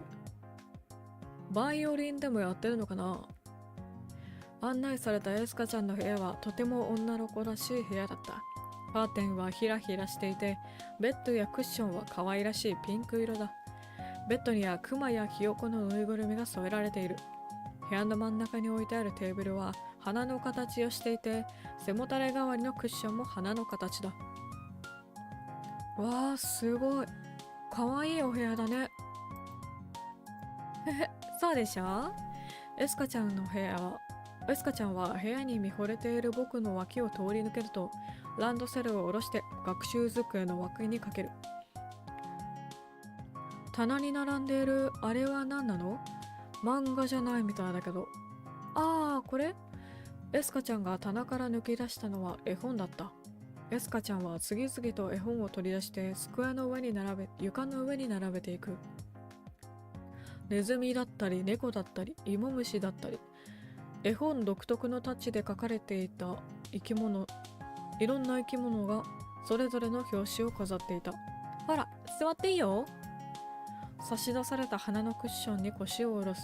エスカちゃんは再び棚から何かを取り出した。やっぱり今日のエスカちゃんは機嫌がいいみたいだ。あとね、こんなのもあるよ。机に広げられたのは楽譜だった。わあ、すごい。エスカちゃん、楽譜も読めるんだ。まで。一瞬の間の後、エスカちゃんは胸を張る。ねえ、いいでしょ？あのぬいぐるみもこの絵本も楽譜もみんなママが食ってくれたのよ。素直に羨ましかった。エスカちゃんが見せてくれたものは全部僕の心に響くものだった。ぬいぐるみも絵本も楽譜も。こういうのって女の子向けものなのかな。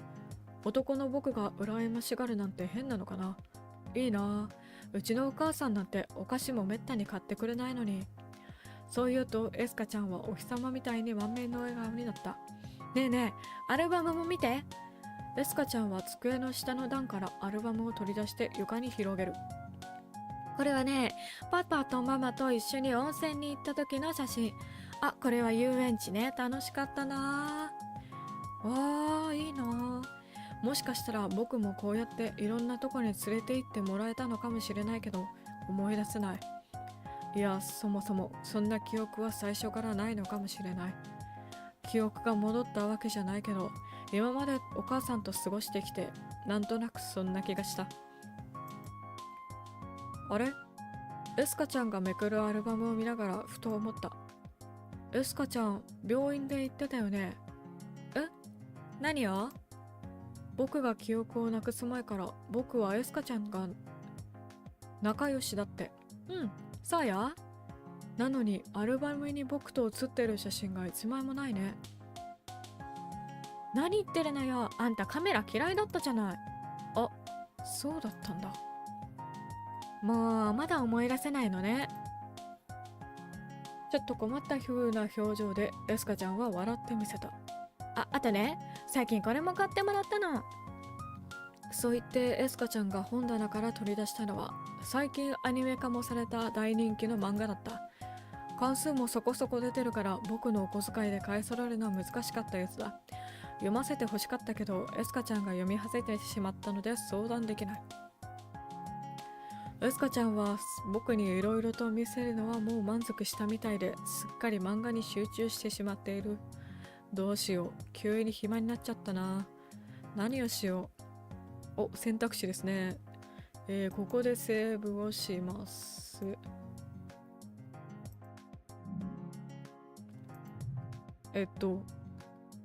ネタバレが見えた気がするんですけど気にしません。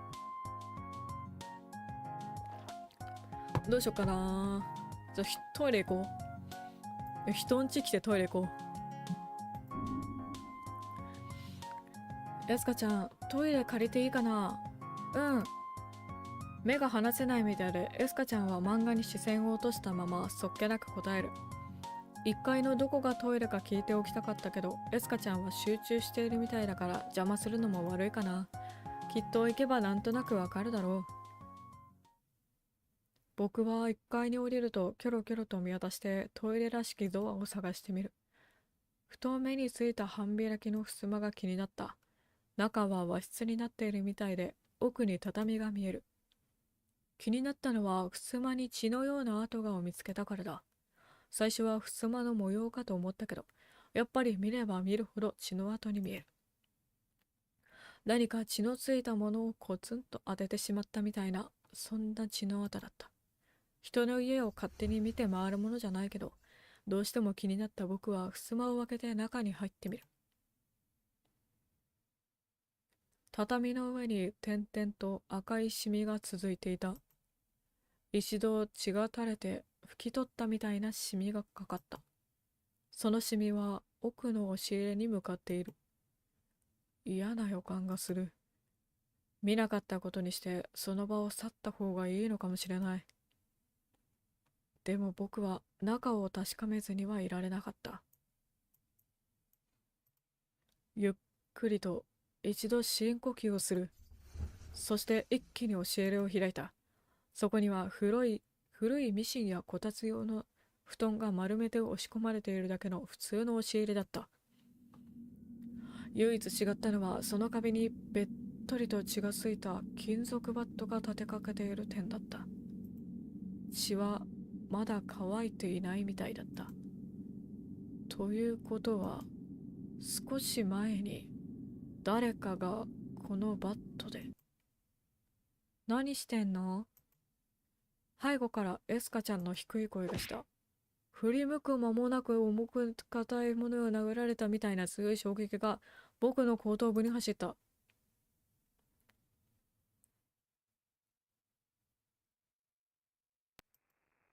終わった。また病院からスタートですかね。では、選択肢さん帰るって書いてあるんですけど、これじゃあ最後にしますね。じゃあゆべぬろのことを話しましょう。あのね、エスカちゃん。何？エスカちゃんは漫画から視線を外さず返事だけした。僕、ゆべぬろ様を呼び出してお願いしたんだ。相槌はもらえなかったけど構わず続けた。エスカちゃんも前にゆべぬろ様を呼び出したんだよね。その時何か手順を間違えちゃったんでしょ？エスカちゃんがずっと僕に意地悪してたのはそれが原因で鬼になっちゃったからなんだよ。でももう大丈夫。僕がゆべぬら様を呼び出してエスカちゃんを元に戻してくださいってお願いしたから。エスカちゃんは相変わらず漫画に視線を落としたままずっと黙っている。あれ？エスカちゃんも知ってるよね。ほら、あの山奥にある古い神社でご神教と合わせ鏡にして死んだ鶏の肉で呼び出す神様だよ。それで呼び出したユベヌラ様に文言を唱えると、何でも願いを一度だけ叶えてくれるってやつ。もしかして僕の勘違い？エスカちゃんは相変わらず黙ったままなので、僕はだんだんと不安になってきた。するとパタンとエスカちゃんは漫画を閉じて脇に置いた。エスカちゃんを顔を上げて勢いよく笑い出す。そっか、そういうことだったんだね。パチパチと拍手をするみたいに手まで叩き出した。だからこんなにも心が晴れやかだったのね。ありがとう F ヤ君、おかげさまよ。そう言ってエスカちゃんは僕に優しい微笑みを向けてくれた。よかった。僕の勘違いなんかじゃなかった。エスカちゃんは鬼にされて、そしてユベヌラ様は僕の願いを叶えてくれたんだ。もうエスカちゃんは鬼なんかじゃない。優しいエスカちゃんに戻ったんだ。あれ？でも今のエスカちゃんのセリフで一つだけ気になることがあった。エスカちゃん。何？エスカちゃんが気分が晴れやかになったのって今日の話だよね。うん、そうよ。どうしたの？僕がユベヌラ様にお願いしたとき、こう言われたんだ。もう叶えたって。そこにちょっとした違和感があった。僕の願いを叶えてくれたんなら、その時からエスカちゃんの心も変わっているはずじゃないのかな。ユベヌラ様にお願いしたのはもう何日も前の話だった。でも、エスカちゃんは心が晴れたのは今日からだって言ってる。この食い違いに僕はちょっとした違和感を覚えた。タイムラグあるんじゃないですか？まあ願いが反映するまで時間差があるんじゃない？神様の事情なんて私たちには分かんないじゃない？そう言われてみればそうかもしれない。願いが叶えてもらったんだから細かいことは気にしないようにしよう。そうだ。エスカちゃんは両手をパンと叩いた。お願いを叶えてもらったんだからお礼を言いに行かなきゃ。ああ、そっか。そうだよね。こういうのお礼参りって言うんだっけ？最初ユベヌラ様を見た時怖くて仕方なかった。それから数日悪夢にうなされて学校まで休んじゃったほどだった。でもユベヌラ様はこうしてエスカちゃんを元に戻してくれた。僕の願いを叶えてくれたんだ。そう思うと途端に僕の今までのユベヌラ様に向けていた心情が失礼なものに思えてきた。今まではユベヌラ様への恐怖はすっかり薄らいでいた。むしろエスカちゃんの言う通り感謝を伝えに行きたい気持ちでいっぱいだった。お礼を言いに行かないとだね、エスカちゃん。一緒に行こう。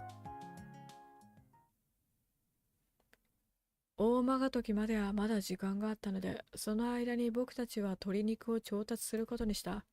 前回僕はお小遣いを使っちゃったから、鶏肉を買うにはエスカちゃんのお小遣いに頼ろうかと思ったけど、幸運なことにエスカちゃんの家の冷蔵庫に買い置きがあったので、それを持っていくことにした。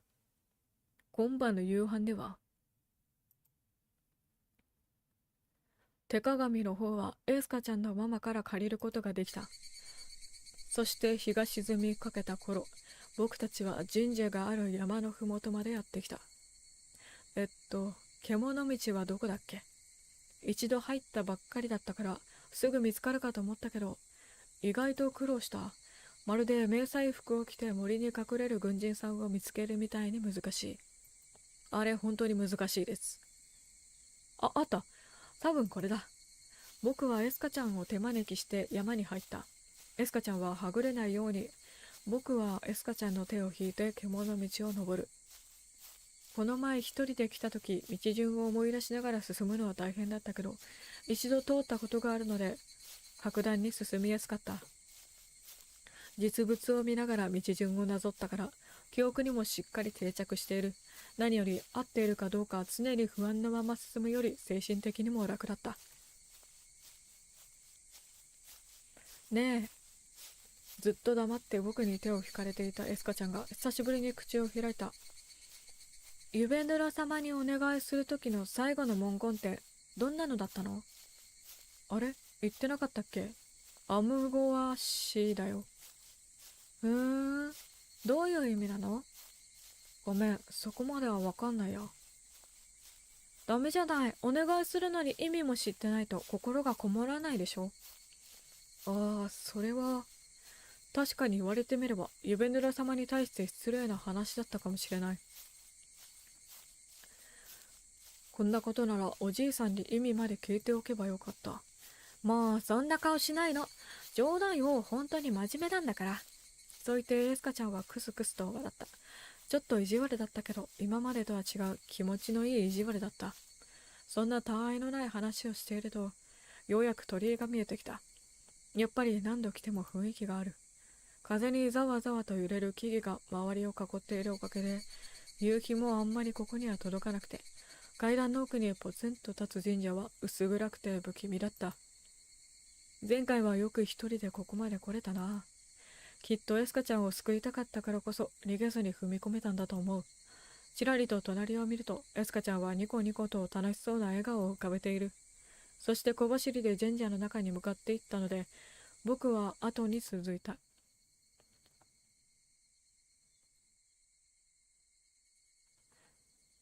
じゃあ、エスカちゃん、まずは手鏡を取り出して。ねえねえ、私にやらせてよ。エスカちゃんの顔はまるで少年のように好奇心いっぱいって感じだった。いいけど、絶対に手順を間違えちゃダメだよ。もし間違えたらまた鬼にされちゃうから。わかってるわよ、任せて。エスカちゃんは手提げ袋の中から手鏡を取り出すと、ご神教に向けて構えて合わせ鏡にした。そして鏡の前に鶏肉を移す。ずいぶんテキパキとやってみせるから僕は教える必要もなかった。あとはユベヌラ様が出てくると待つだけ。静かな神社の中に日暮らしの鳴く声だけが響いていた。しばらく佇んでいると、僕の時と同じように鏡の奥のエスカちゃんの姿が黒い影に置き換わった。来た。ユベヌラ様だ。ユベヌラ様は鏡の中のエスカちゃんが持つ鶏肉を一個一個むしゃむしゃと食べ終えるたび鏡をくぐって僕たちの方にやってくる。僕の時と全く同じだ。鏡の中の最後の鶏肉を食べ終えると、ご神教の中からぬるりとその姿を僕たちの前に表した。そしてエスカちゃんが手に持っている鶏肉をムンズとつかみ、歯並びの悪い大きな口に運んでくちゃくちゃと咀嚼する。鶏肉をごくりと飲み込む大きな音が僕たちの方まで聞こえた。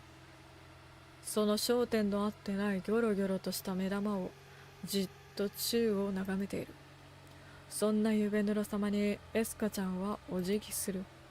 そうだった。お礼に来たんだった。僕もエスカちゃんに続いてお辞儀した。お礼を口にしようとした瞬間、エスカちゃんが先に口を開いた。アムゴアシ。え？思わず声を上げてしまった。だってそれは、お願いを口にする時の最後の手順だから。僕たちはお礼を言いに来たんであって、お願いをしに来たんじゃないのに。ユベネラ様、私たちの心を入れ替えてくださってありがとうございました。おかげさまでとっても楽しかったです。もう十分に楽しめたので、どうかこの子が忘れてしまったすべてを思い出させてあげてください。そう言って、エスカちゃんは僕の方を指さした。その顔を見て僕はぞっとした。まるで鬼のように冷たく歪んだ恐ろしい笑顔だったからだ。なんで？どうして？エスカちゃんは鬼から戻ったんじゃなかったの？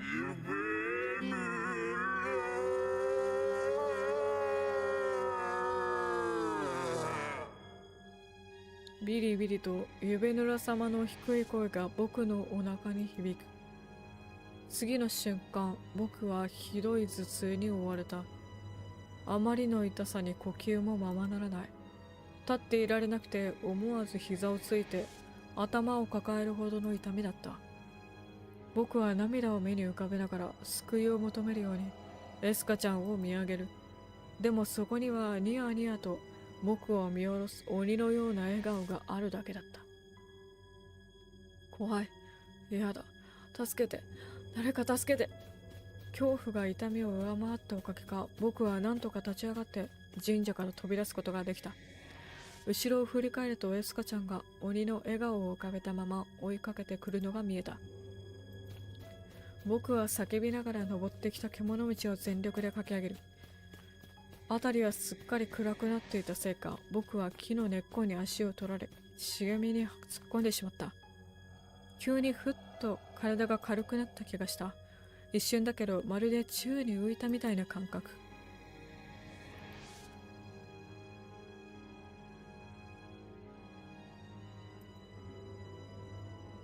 世界がスローモーションに見える。茂みの先が崖になっていて、僕は宙に放り出されたんだと遅れて気づいた。体をひねって、なんとか崖に捕まろうと手を伸ばしたけど、届かない。代わりに崖っぷちに立って僕を見つめるエスカちゃんの笑顔が見えた。前にもこんなことがあった。そうだ。全部思い出した。確か前もこうして崖の下に吸い込まれていく僕に向かってエスカちゃんが微笑みながら何かをつぶやくのが聞こえた気がした。また忘れちゃったらどうしよう。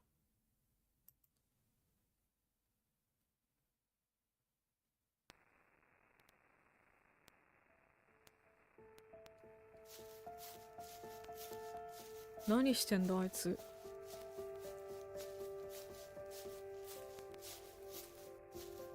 エスカのやつもう暗くなるっていうのにどうして山の中になんか入ってくんだろう。なんか手提げ袋を持ってたみたいだけど、まあ何でもいいか。そういえばこの間エスカのやつが先生に F やくんがいじめてきますなんてチクってくれたお返しをまだしてなかったな。山の中なら人目もないだろう。ちょうどいい。こっそりついてって自分の立場をしっかり分からせてやるか。ああくそ。こんなことならバット持ってくればよかった。家に取りに帰るのも面倒だし、まあいっか。山の中ならいろんな虫や生き物もいるしな。運が良ければカエルを捕まえられるかもしれない。そうだ。キノコなんか見つけたら食べさせてみるのも面白いな。それはそうとどこまで登ってくんだよあいつ。さすがにちょっと疲れてきたぞ。この辺りでいじめんのはダメか。坂道が急すぎて俺も危ない。お、やっと開けた場所に出た。なんだかボロっちい場所だな。なんだあの神社。随分と古いな。あ、エスカネス、神社の中に入ってった。ステイにでもかくまってんのか。全然出てこないな。もう少し近づいてみるか。なんだ、声が聞こえるぞ。誰かと話してる。お願いします。F やくんがいじめてくるのをどうかやめさせてください。心を入れ替えて優しい子にしてあげてください。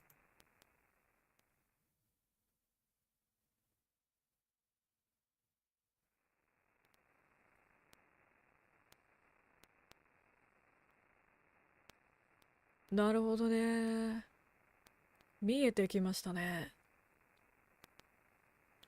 もともといじめてたのは F やくんの方だった。で、最初にお願いしたのはエスカちゃんで、お願いの内容は報復ですね。で、多分、ゆべぬろ様を見たんだろうな。おそらく。F やくんはね、鏡から出てくるゆべぬろ様をおそらく覗いてしまって、ビビって逃げて、崖下に落ちて記憶をなくしたのは副産物ってことか。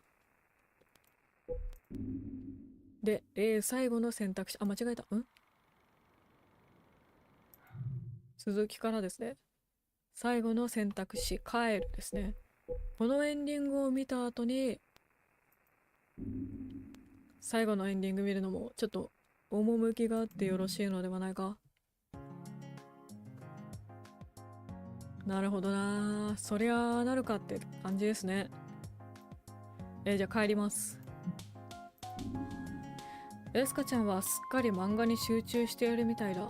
そういえばエスカちゃんが届けてくれたプリントを確認しないといけないんだった。きっと宿題があるんだろうな。今のうちにやってしまわないと。エスカちゃん。僕そろそろ帰るね。じゃあね。エスカちゃんは顔も上げずにそっけない返事をした。ちょっと寂しい気分になったけど、僕は何かに集中するときはあんな風になることもあるし、仕方ないか。鬼じゃなくなったエスカちゃんを見れただけ良かったと思うことにしよう。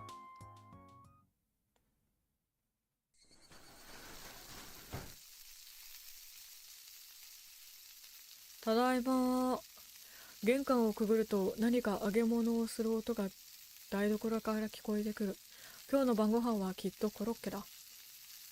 ああ、よかった。おかえり、ふなり。お母さんは僕の顔を見るなり安心した表情を浮かべた。どうしたの？警察がうちに来たんだけどね。この辺りでおじいさんがバールみたいなもので何度も殴られて亡くなったんだって。物騒よね。え、根拠はないけど、おじいさんと聞いて、僕はとっさに、ゆべぬら様を教えてくれたあのおじいさんを思い出した。バールのような何かは、この世界でも武器になる。そういうこと？そのおじいさんって、杖をついてて足が悪かったりした？さあ、杖かどうかまでは聞いてないけど、でも警察の人は足の悪いおじいさんがとか言ってた気がするわね。それで逃げられなかったんだろうって。僕の中の胸騒ぎが止まらなかった。誰が襲われたにしたって悪いことには違いないけど、僕は夢の様を教えてくれたおじいさんの無事を願わずにはいられなかった。名前も知らない人だったけど、やっぱり知ってる人が亡くなるのは嫌だ。ところであんた、話は変わるけど、お母さんは、お母さんはコロッケを油すくい取りのシートの上に乗せ終わると僕の方を向いた。あんたの自転車に立てかけてたバット、なくなってたわよ。盗まれたんじゃないの？だからあんなとこに置いておくなって言ったのよ。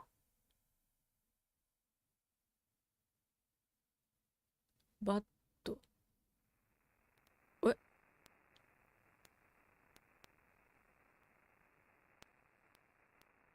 終わりです。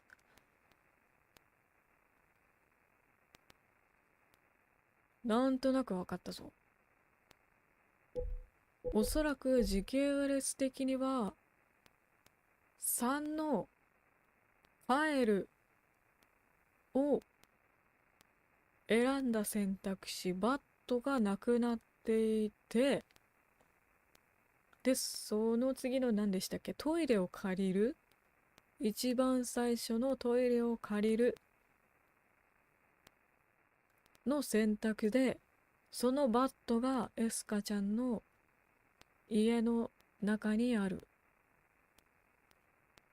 で、血まみれで、おじいさんが、おじいさん亡くなってたんだっけ？怪我したんだっけ？まあなんか事件があったことを知る。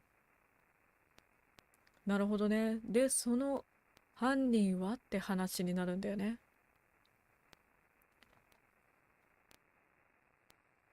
その犯人は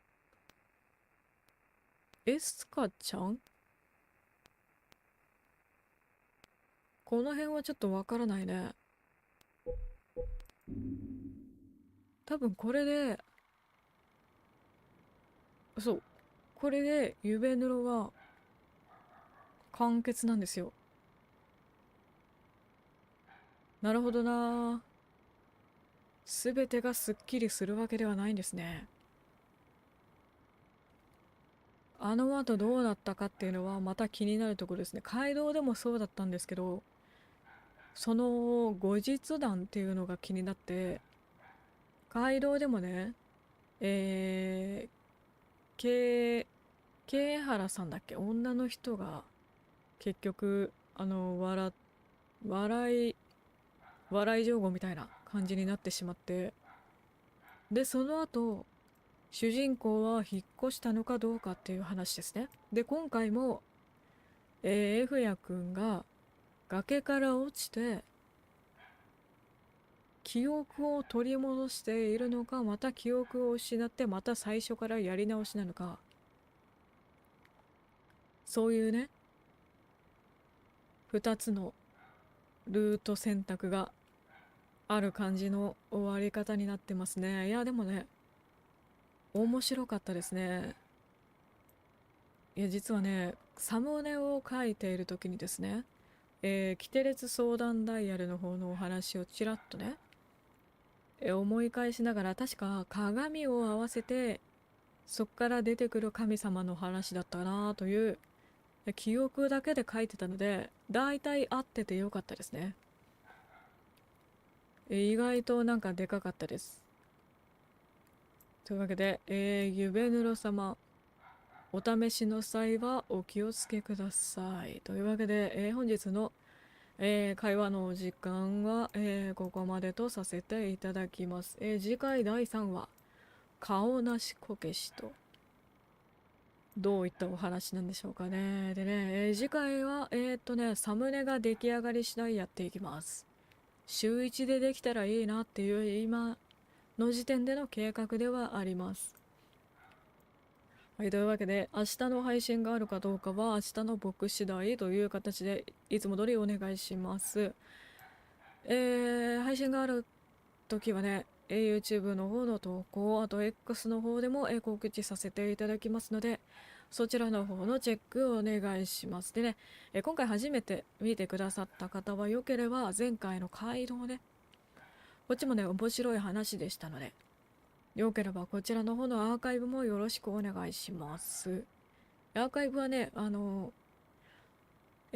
だっけな、作業用読み物ゲーミングっていう再生リストを用意しているので、そこの方に入っているので、そちらも合わせてよろしくお願いします。では、本日はこんな感じで終わりしたいと思います。それでは明日金曜日、平日花金ですね。